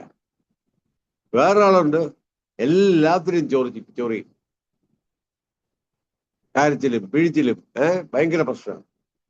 അപ്പം നമ്മള് ഒരാളുടെ സിംറ്റം മനസ്സിലാക്കുമ്പോൾ അവരുടെ ആഴത്തിലേക്ക് കടന്നു ചെല്ലണം, എന്താണ് ഇങ്ങനെ പെരുമാറുന്നത്. ഇപ്പൊ ചെറുപ്പത്തിൽ ഇപ്പൊ പേരൻസ് സെപ്പറേറ്റഡ് ആയിട്ടുള്ള പിള്ളേർ, അവരുടെ മാനസികതയിലെ ഒരു പ്രത്യേക രീതിയാണ്. പേരൻസ് തമ്മിൽ വഴക്ക് ഉണ്ടാകുന്ന ഒരു ഭവനമാണെന്ന് വിചാരിക്കുക, അവിടെ വളരുന്ന കുട്ടികൾ വളരെ ഇൻസെക്യൂർ ആയിരിക്കും. അപ്പം അല്ലെങ്കിൽ പാർട്ട്ണറിൽ ഒരാൾ മരിക്കുക, അല്ലെങ്കിൽ എനിക്കറിയാം ഒരു അപ്പൻ മരിച്ച ഒരു വീട്ടിലെ ഒരു പിള്ളേരെ അറിയാം, 2 പേരുണ്ട് അവര്. പക്ഷെ അവർക്ക് ഉണ്ടാകുന്ന വേറൊരു വലിയ ആങ്സൈറ്റിയാ, അമ്മ ഇനി എപ്പോഴാണ് മരിക്കുന്നത്. അപ്പൊ അമ്മ വെളിയിലോട്ട് പോയി തിരിച്ചു വരുന്നത് വരെ പേടിയാ, അമ്മയ്ക്ക് എന്തെങ്കിലും സംഭവിക്കുമോ, അമ്മ വണ്ടിയെ പോയി കഴിഞ്ഞാൽ അപകടം ഉണ്ടാവുമോ, അപ്പം മരിച്ച പോലെ അമ്മയും മരിക്കുമോ. ഇത് നാച്ചുറലി ഉണ്ടാകുന്ന ഒരു ഭയമാണ്. ഇങ്ങനെ ഓരോ വ്യക്തികൾക്കും അവരുടെ പിന്നെ സിബ്ലിങ്സിന്റെ പിന്നെ അവരുടെ ആ പൊസിഷനനുസരിച്ചും അല്ലാതെ മാനസിക പ്രശ്നങ്ങൾ വരാം. പേരൻസിൽ നിന്നുള്ള റിജക്ഷൻ വരാം. ചിലപ്പം എനിക്കറിയാം, പിന്നെ 7 മക്കളുള്ള ഒരു വീട് എനിക്കറിയാം. ആ 7 പേരുടെയും സ്വഭാവം 7 തരത്തിലാണ്. അതിനകത്ത് ഒരാള് 80 വയസ്സ് കഴിഞ്ഞിപ്പം, എന്നാലും പുള്ളിക്ക് ഭയങ്കര സങ്കടമുണ്ട് പല കാര്യത്തിലും, ചെറുപ്പത്തിൽ നടന്ന പല കാര്യത്തിലും. എന്റെ അപ്പ എന്നെ വെറുതെ തല്ലി എന്നൊക്കെ പറയും. അത് പുള്ളിയുടെ മനസ്സിൽ വലിയ ഒരു മുറിപ്പാടായിട്ട് കിടക്കുക ഇപ്പോഴും. വേറെ എൻ്റെ പേരൻസ് അനുഭവിച്ചാൽ നല്ല മിടുക്കന്മാരായിട്ടുള്ള സപ്പോർട്ട് ചെയ്യും, ബാക്കിയുള്ളവർക്ക് അതിനുള്ള പ്രാധാന്യം കൊടുക്കത്തില്ല. അപ്പൊ അതും വളരെ എന്താ പിന്നെ നെഗറ്റീവ് എഫക്റ്റ് ഉണ്ടാകും.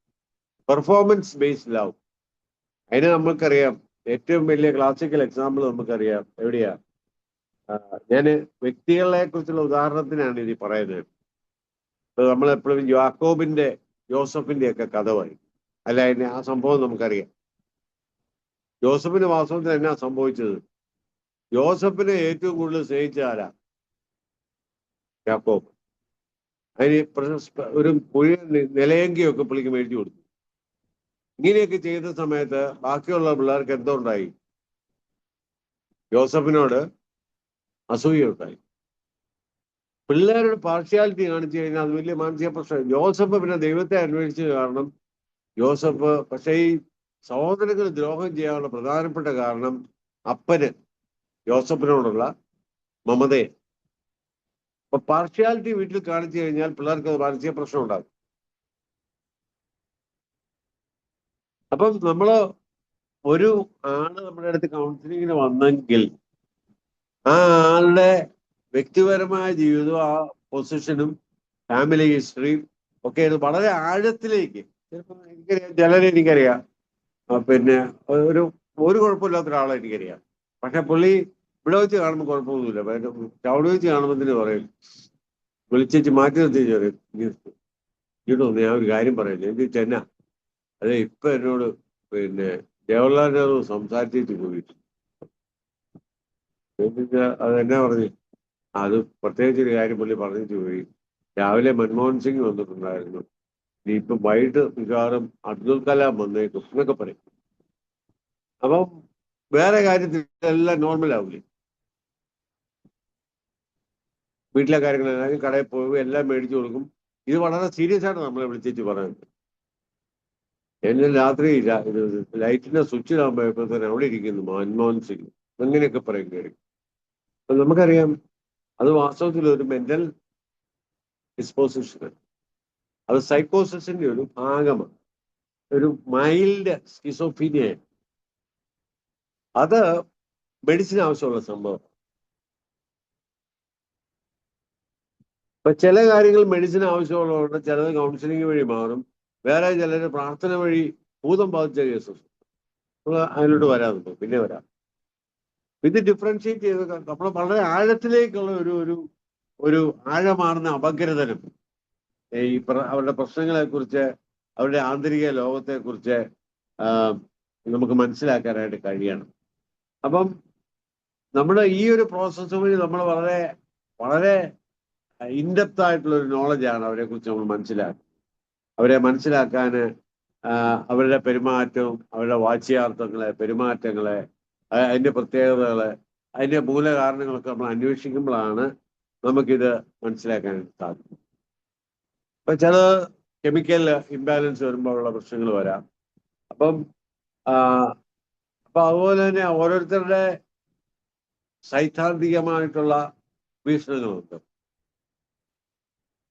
അപ്പം അവരുടെ വ്യക്തിത്വം അതനുസരിച്ചായിരിക്കും. ഇപ്പം പൊളിറ്റിക്കലായിട്ടുള്ള അവർക്ക് ചില അഫിനിറ്റി ഉണ്ടെങ്കിൽ അവരുടെ മനസ്സ് മുഴുവൻ ഓപ്പോസിറ്റ് പൊളിറ്റിക്കൽ പാർട്ടിയിലുള്ളവരെ ബ്ലെയിം ചെയ്യുക എന്നുള്ളതായിരിക്കും. അപ്പം അത് അവരുടെ പാർട്ടി, അവരേത് പാർട്ടിയാണോ അതിനോടുള്ള അവരുടെ ആഭിമുഖ്യം കൊണ്ട് അങ്ങനെ ചെയ്യുന്നത്. അപ്പം ഈ അപഗ്രഥന അനാലിറ്റിക്കൽ സൈക്കോളജി എന്ന് പറയും. അപഗ്രഥന മനഃശാസ്ത്രത്തിന്റെ അതിന്റെ ഉപജ്ഞാതാവ് ആരാന്ന് ചോദിച്ചാൽ സിഗ്മണ്ട് ഫ്രോയിഡ്. അപ്പം child is the father of മാൻ എന്ന് പറയുന്നത് അദ്ദേഹമാണ്. അതായത് ശിശു പുരുഷന്റെ പിതാവാണ് എന്ന് പറയുന്നത്. അപ്പം ഏത് പ്രശ്നം നമ്മൾ അന്വേഷിച്ചാലും അതിന് അടിത്തറ എന്താണെന്ന് അന്വേഷിച്ചാൽ നമുക്ക് അതിന് പരിഹാരം കാണാനായിട്ട് പറ്റത്തില്ല. അവരുടെ വികാരങ്ങളുമായിട്ട് നമ്മൾ താതാത്മ്യപ്പെടണം, അവരുടെ മാനസിക ആവശ്യങ്ങൾ എന്താണെന്ന് നമ്മൾ അറിയണം, അതിനുവേണ്ടി അവർ ഉപയോഗിക്കുന്ന ഉപാധികൾ എന്താണെന്ന് മനസ്സിലാക്കണം. ഇപ്പം ആഴത്തിലുള്ള ഒരു 3 തരം അല്ലേ അവരുടെ പ്രധാനമായിട്ട് നമ്മൾ ഈ ഒരു ഇൻഡെപ്ത് ആയിട്ടുള്ള ഒരു അന്വേഷണത്തില് 3 കാര്യങ്ങളാണ് നമ്മൾ നോക്കുന്നത്.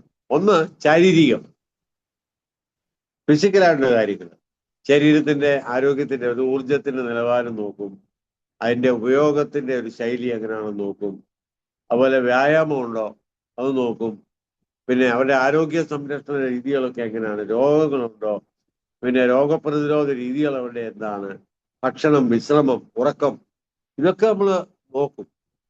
നോക്കുമ്പോൾ ആളുടെ വ്യക്തിത്വത്തെക്കുറിച്ച്, ശാരീരികമായിട്ടുള്ള ആളുടെ സൂക്ഷ്മത എന്താണ്, അല്ലെങ്കിൽ അത് നമുക്ക് മനസ്സിലാക്കാനായിട്ട് പറ്റും. രണ്ടാമത് വൈകാരികമായിട്ടുള്ള കാര്യം, അവരുടെ വികാരത്തിന്റെ ആവിഷ്കരണ രീതി. എന്തൊക്കെയാ വികാരങ്ങള്?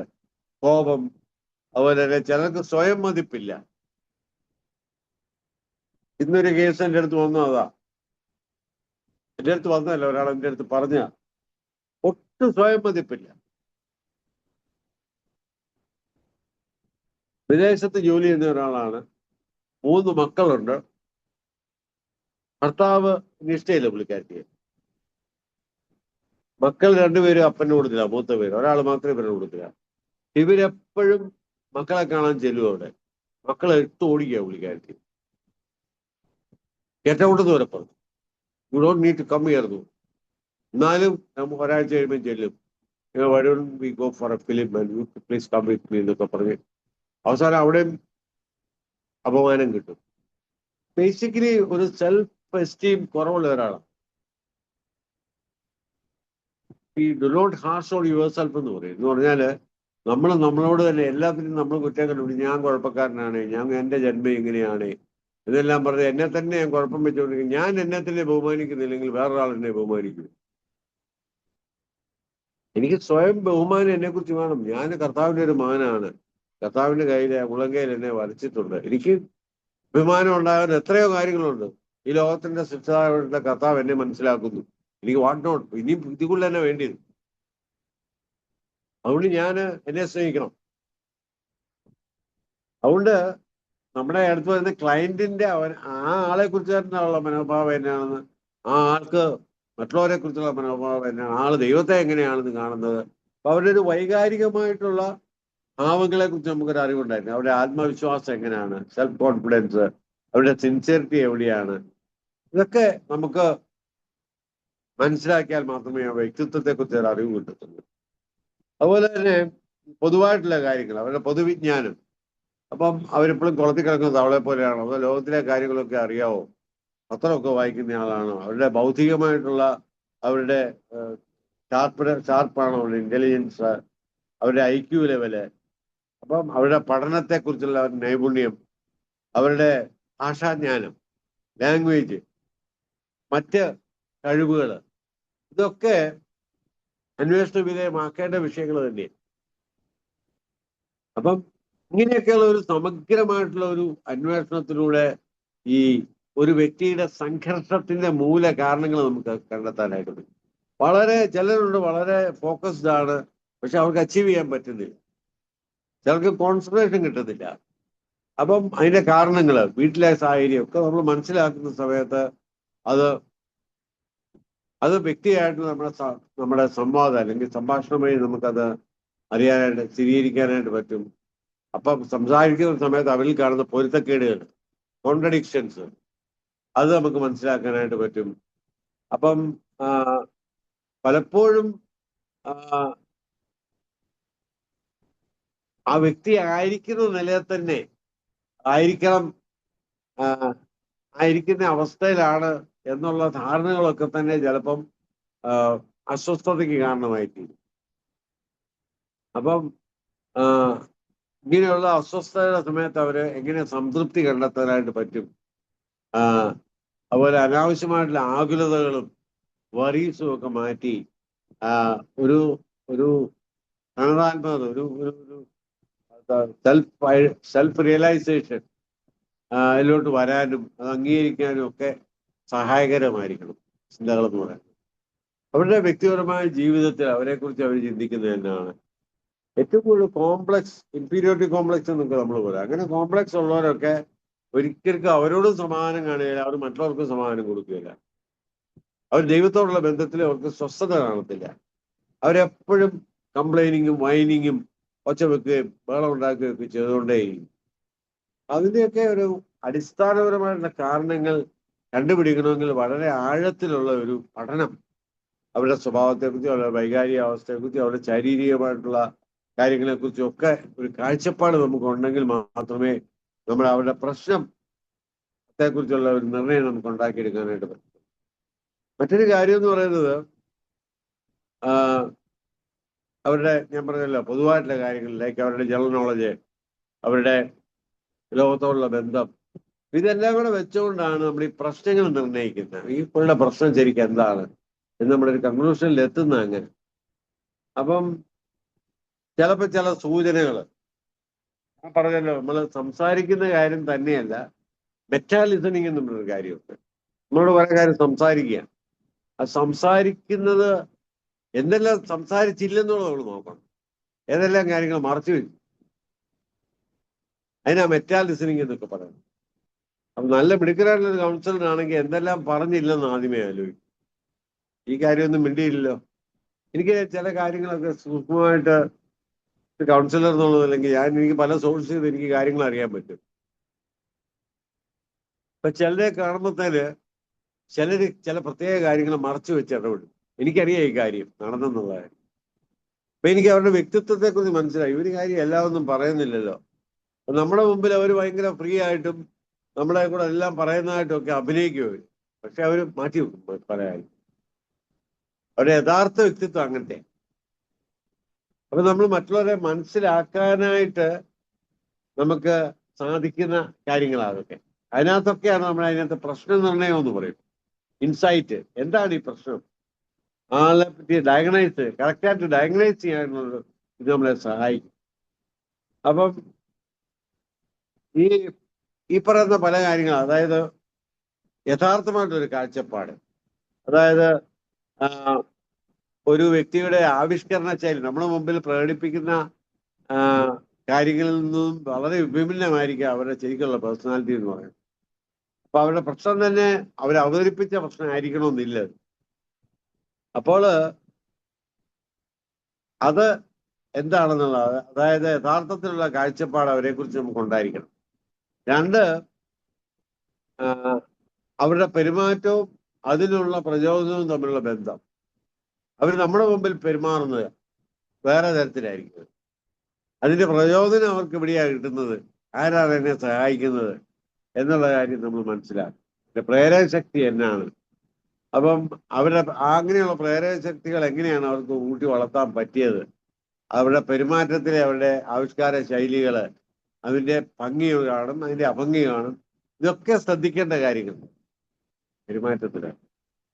അതുപോലെ തന്നെ ഈ അവരുടെ പ്രശ്നത്തിന് പരിഹാരം ഉണ്ടാക്കാൻ പറ്റുമോ എന്നുള്ള വിലയിരുത്തല്. എല്ലാം കേട്ടതിന് ശേഷം നമ്മൾ തന്നെ ഒന്ന് വിലയിരുത്തണം.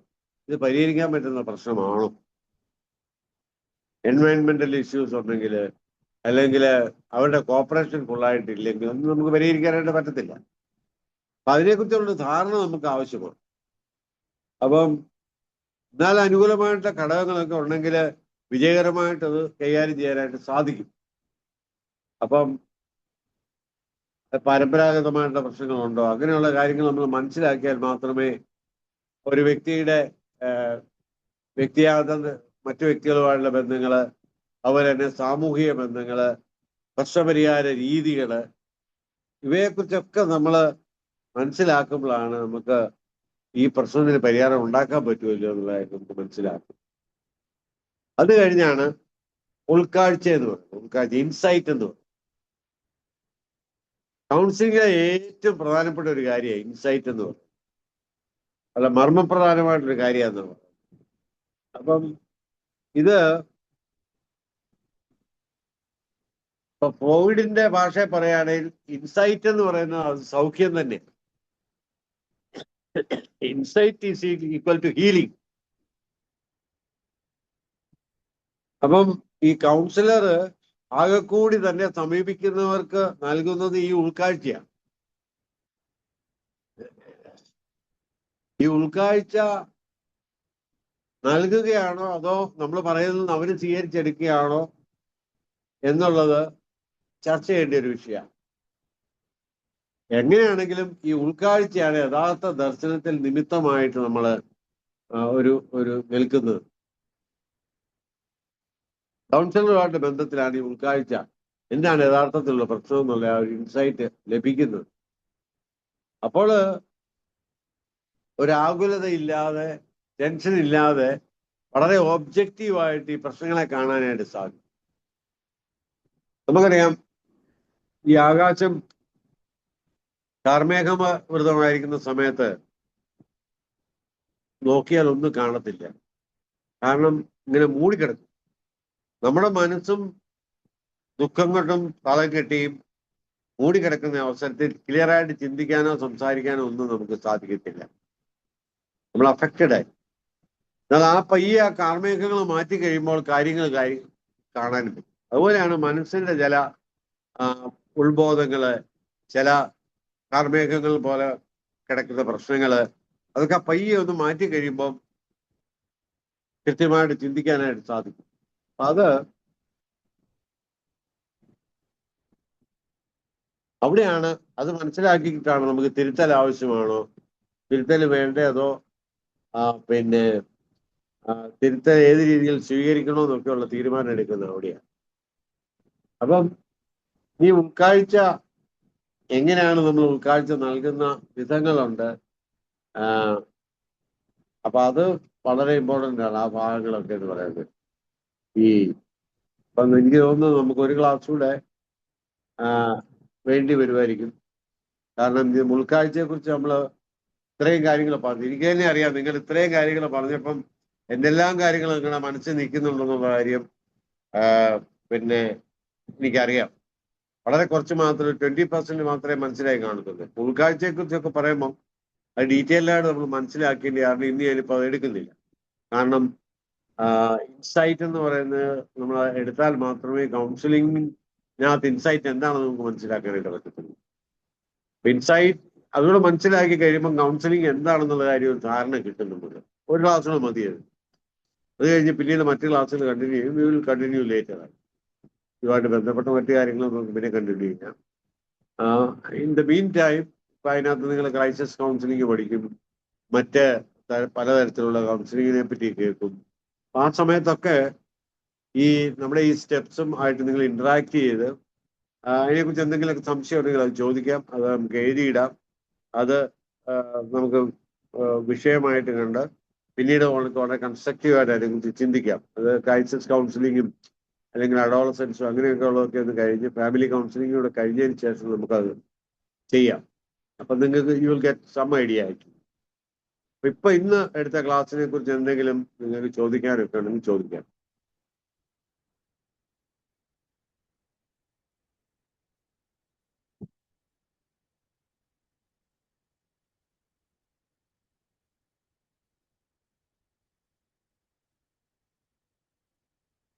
നമ്മൾ ഏകദേശം 1.5 മണിക്കൂർ ഞാൻ ലെക്ചർ ചെയ്തെന്ന് എൻ്റെ വിചാരം.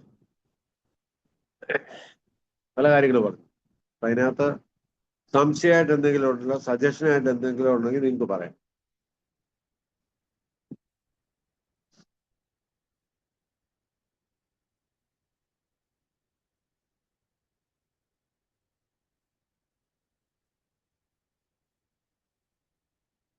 സാർ രണ്ടാമത്തെ കാര്യം എന്തായിരുന്നു സാർ പറഞ്ഞേ? ഏതാ? ഒന്നാമത്തെ പ്രശാന്തത, രണ്ടാമത്തെ എന്തായിരുന്നു സാർ പറഞ്ഞു? ആത്മീക ആരംഭം. ആരംഭം. പ്രശാന്തത കഴിഞ്ഞ് നമ്മൾ ആ കൗൺസിലിങ്ങിന്റെ ആരംഭത്തെ കുറിച്ച്. ആ പ്രശാന്തത എന്ന് പറയുന്നത് നമ്മുടെ ഉള്ളിലും നമ്മുടെ പുറമേ കാണേണ്ട ക്വാളിറ്റിയാണ്. അത് കഴിഞ്ഞാണ് നമ്മൾ ആരംഭത്തെ കുറിച്ച് പറഞ്ഞത്. ആരംഭം കുറിക്കുകയാണ്. അത് പലതരത്തിലാകാം. ചിലപ്പോൾ ആരംഭം നേരത്തെ ഫോണിൽ കൂടെ എന്തെങ്കിലും പറഞ്ഞിട്ടുണ്ടെങ്കിൽ അത് ആരംഭമാണ്. ഞാൻ പറഞ്ഞ അത് സ്റ്റെപ്പായിട്ട് പറഞ്ഞെന്ന് മാത്രമേ ഉള്ളൂ. രണ്ടാമത്തെ അവതരണം, നാലാമത്തെ ബാഹ്യാവിഷ്കരണം, നാലാമത്തെ ആഴമായിട്ടുള്ള അപഗ്രഥനം അല്ലേ? Confidential. ഭാഗ്യാവിഷ്കരണം. അതെ. ബാഹ്യാവിഷ്കരണം. അതായത് അവർക്ക് ആന്തരികമായിട്ട് അവരുടെ ഉള്ളിലുള്ളതിനെ ബാഹ്യമായിട്ട് നമ്മൾ കൊണ്ടുവരുന്ന ഒരവസ്ഥ. അതാ ആന്തരികമായിട്ടുള്ള ശരിയായിട്ടുള്ള പ്രശ്നം. അതാ ഞാൻ പറഞ്ഞത്. അതിന്റെ പിരിവുകളാണോ? ഒന്ന് ശാരീരികം, ആഴമായിട്ടുള്ള, അത് കഴിഞ്ഞാണ് നമുക്ക് ആഴമായിട്ടുള്ള അപഗ്രഥനം പറഞ്ഞത്. അതിന്റെ പിരിവാണ് ശാരീരികം, വൈകാരികം, അതുപോലെ തന്നെ പൊതുവായിട്ടുള്ളതെന്ന് പറഞ്ഞു 3 കാര്യങ്ങൾ. അത് നമ്മുടെ അനാലിസിസിന്റെ ഭാഗങ്ങളാണ്. മനസ്സിലായോ? ആഴമായിട്ടുള്ള അപഗ്രഥനത്തിന്റെ ഭാഗങ്ങളാണ്.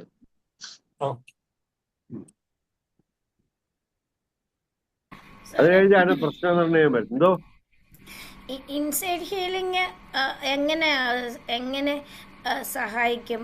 ഇൻസൈഡ് ഹീലിംഗ് സാധ്യമാണോ? ഇൻസൈഡ് ഹീലിംഗ് പറഞ്ഞില്ലേ? ഇൻസൈഡ് ഹീലിംഗ് കേട്ടില്ല. Inside the first step of healing പറഞ്ഞില്ലേ, സെപ്പറേറ്റ് ആയിട്ട് എടുക്കാന്ന്.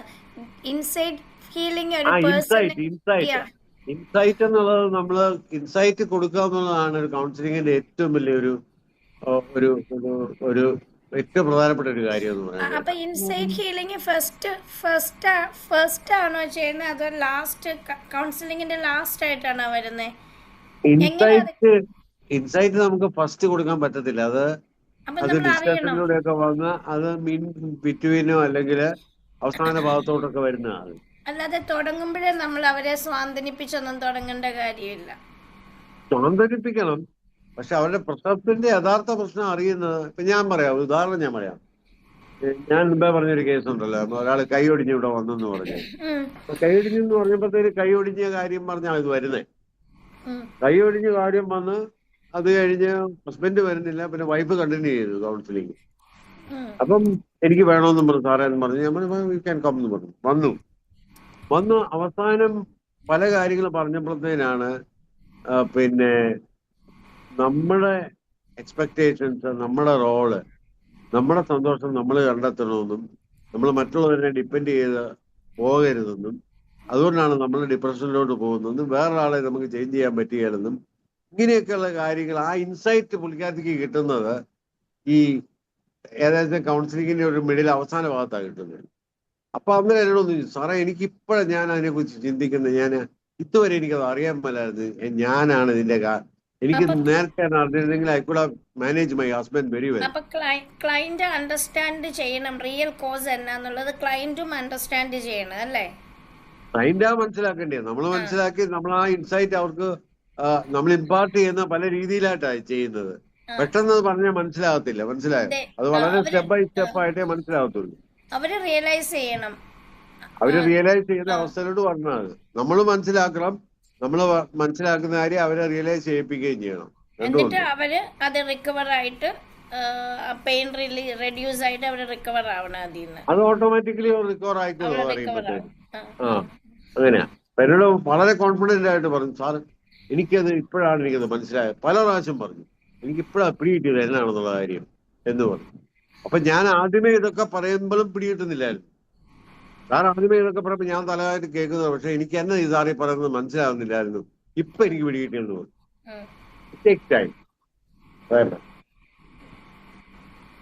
അങ്ങനെ മനസ്സിലാക്കിയ ഒരു കാര്യം മനസ്സിലാക്കി കഴിഞ്ഞാൽ പിന്നെ അതൊരു പെർമനന്റ് സൊല്യൂഷനാ പ്രശ്നത്തിന്. അത് പിന്നെ ഹീലിംഗിലേക്ക് എത്തിച്ചേരും. അത് തന്നെ ഹീലിംഗ് ആണ്. അതായത് ബോധം ഉണ്ടാകുമ്പോ പ്രശ്നം എന്താണെന്ന് മനസ്സിലായി വരും. അതായിരിക്കും ഉദ്ദേശിക്കുന്നത്. അതെ, കാര്യങ്ങൾ മനസ്സിലാക്കുക. ഒരു കാര്യം പറഞ്ഞായിരുന്നല്ലോ, ഒരു ഉദാഹരണമായിട്ട് പറയുന്നു. ഞങ്ങള് 2 പേരാണ്. അത് ഒരാളാണ് ഈ പറയുന്ന ഡ്യുവൽ പേഴ്സണാലിറ്റിയെ കുറിച്ചാണോ അദ്ദേഹം പറയുന്നത്? മനസ്സിലായില്ല, എനിക്ക് ഒന്നുകൂടെ പറയാം. സാറ് ഒരു ഉദാഹരണം പറഞ്ഞു. ഞാൻ ഒരാളോട് ചോദിച്ചപ്പോ ഞങ്ങള് 2-3 പേരാണെന്ന് ഒരാള് പറഞ്ഞെന്ന് പറഞ്ഞല്ലോ. അപ്പൊ അത് ഒരാള് പറയുന്നതാണോ, ഡ്യുവൽ പേഴ്സണാലിറ്റിയെ കുറിച്ച് പറയുന്നതാണോ, അതോ കുടുംബത്തിലെ അങ്ങനെ പറഞ്ഞു?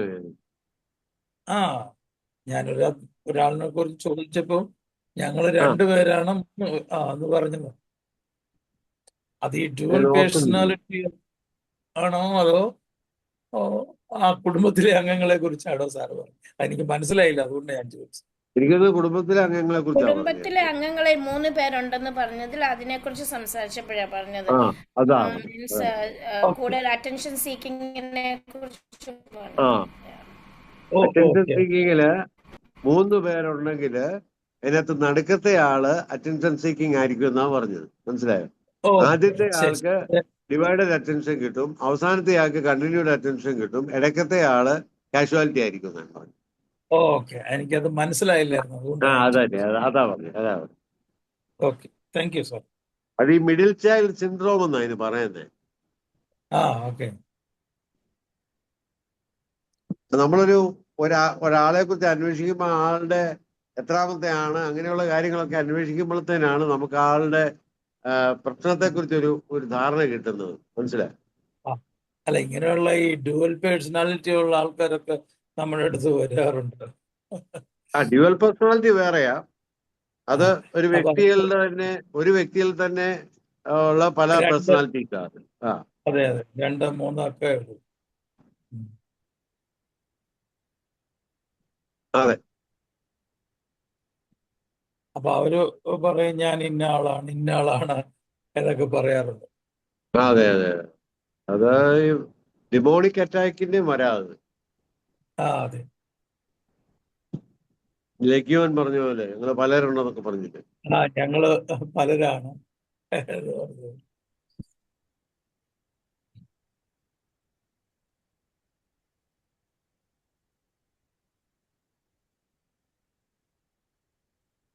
Okay sir, thank you for your okay, class. നമുക്ക് പ്രാർത്ഥിച്ച് പാസ്റ്റർ പ്രാർത്ഥിച്ച് അവസാനിപ്പിക്കാം. പ്രാർത്ഥിക്കും. പരിശുദ്ധനായ ദൈവമേ, ഞങ്ങളുടെ സ്വർഗീയ പിതാവേ, അനുഗ്രഹിക്കപ്പെട്ട നല്ല രാത്രിക്കായി സ്തോത്രം. കൗൺസിലിന്റെ 10 സ്റ്റേജിനെ കുറിച്ചും അതിന്റെ വിവിധ കർത്താവേ ഹല്ലേലൂയ കാര്യങ്ങളെക്കുറിച്ച് ഞങ്ങൾക്ക് ആഴമായി കർത്താവിന്റെ ദാസനിലൂടെ ഞങ്ങൾക്ക് പഠിക്കുവാൻ കഴിഞ്ഞതിൽ ഞങ്ങൾ ദൈവത്തിന് സ്തോത്രം ചെയ്യുന്നു. കർത്താവെ, ഇത് ഞങ്ങളുടെ ശുശ്രൂഷ മേഖലകളിലും കർത്താവെ ഹല്ലേലൂയ സുവിശേഷ മേഖലകളിലൊക്കെ വളരെ പ്രയോജനകരമായി തീരുവാൻ സ്വർഗത്തിലെ ദൈവം സഹായിക്കണമെന്ന് പ്രാർത്ഥിക്കുന്നു. കർത്താവെ ഹല്ലേലൂയ ഞങ്ങളെ ക്ലാസ്സുകൾ നയിച്ച കർത്താവിന്റെ ദാസൻ കർത്താവെ ടിറ്റോ സാറിനായി പ്രാർത്ഥിക്കുന്നു. കർത്താവെ, ദാസനെ ദൈവം ബലപ്പെടുത്തണം. ഇത്രത്തോളം ദൈവം ശക്തിയോടെ കർത്താവെ കാര്യങ്ങളെ പറഞ്ഞു തരുവാൻ ദൈവം ഉപയോഗിച്ചതിനായി സ്തോത്രം ചെയ്യുന്നു. കർത്താവെ, കോളേജിനായി പ്രാർത്ഥിക്കുന്നു. കർത്താവെ, ഡയറക്ടർ സാറിനായി സ്തോത്രം ചെയ്യുന്നു. മറ്റെല്ലാ അധ്യാപകരെയും ഫാക്കൽറ്റി മെമ്പേഴ്സിനെ എല്ലാം ദൈവം അനുഗ്രഹിക്കണമേ എന്ന് ഞങ്ങൾ പ്രാർത്ഥിക്കുന്നു. കൂടെ കർത്താവെ, ഞങ്ങളൊരു പഠിക്കുന്ന കർത്താവെ വിദ്യാർത്ഥികൾക്കായി സ്തോത്രം ചെയ്യുന്നു. എല്ലാവരെയും ഒരുപോലെ അനുഗ്രഹിച്ചാട്ട് ഇപ്പോൾ ഞങ്ങൾ പിരിയുന്നു. പിരിയാത്ത സാന്നിധ്യം കൂടെ ഇരിക്കും. യേശു ക്രിസ്തുവിന്റെ വിലയേറിയ നാമത്തിൽ പ്രാർത്ഥന കേൾക്കണമേ സ്വർഗീയ പിതാവേ. Thank you for kind listening. Thank you, sir. സാറിന് belated birthday wishes. No? Birthday birthday wishes ഞങ്ങൾ Thank you for all your loving wishes, and really, express my gratitude to all of you. Thank you so much. Please continue to pray for me. Thank you.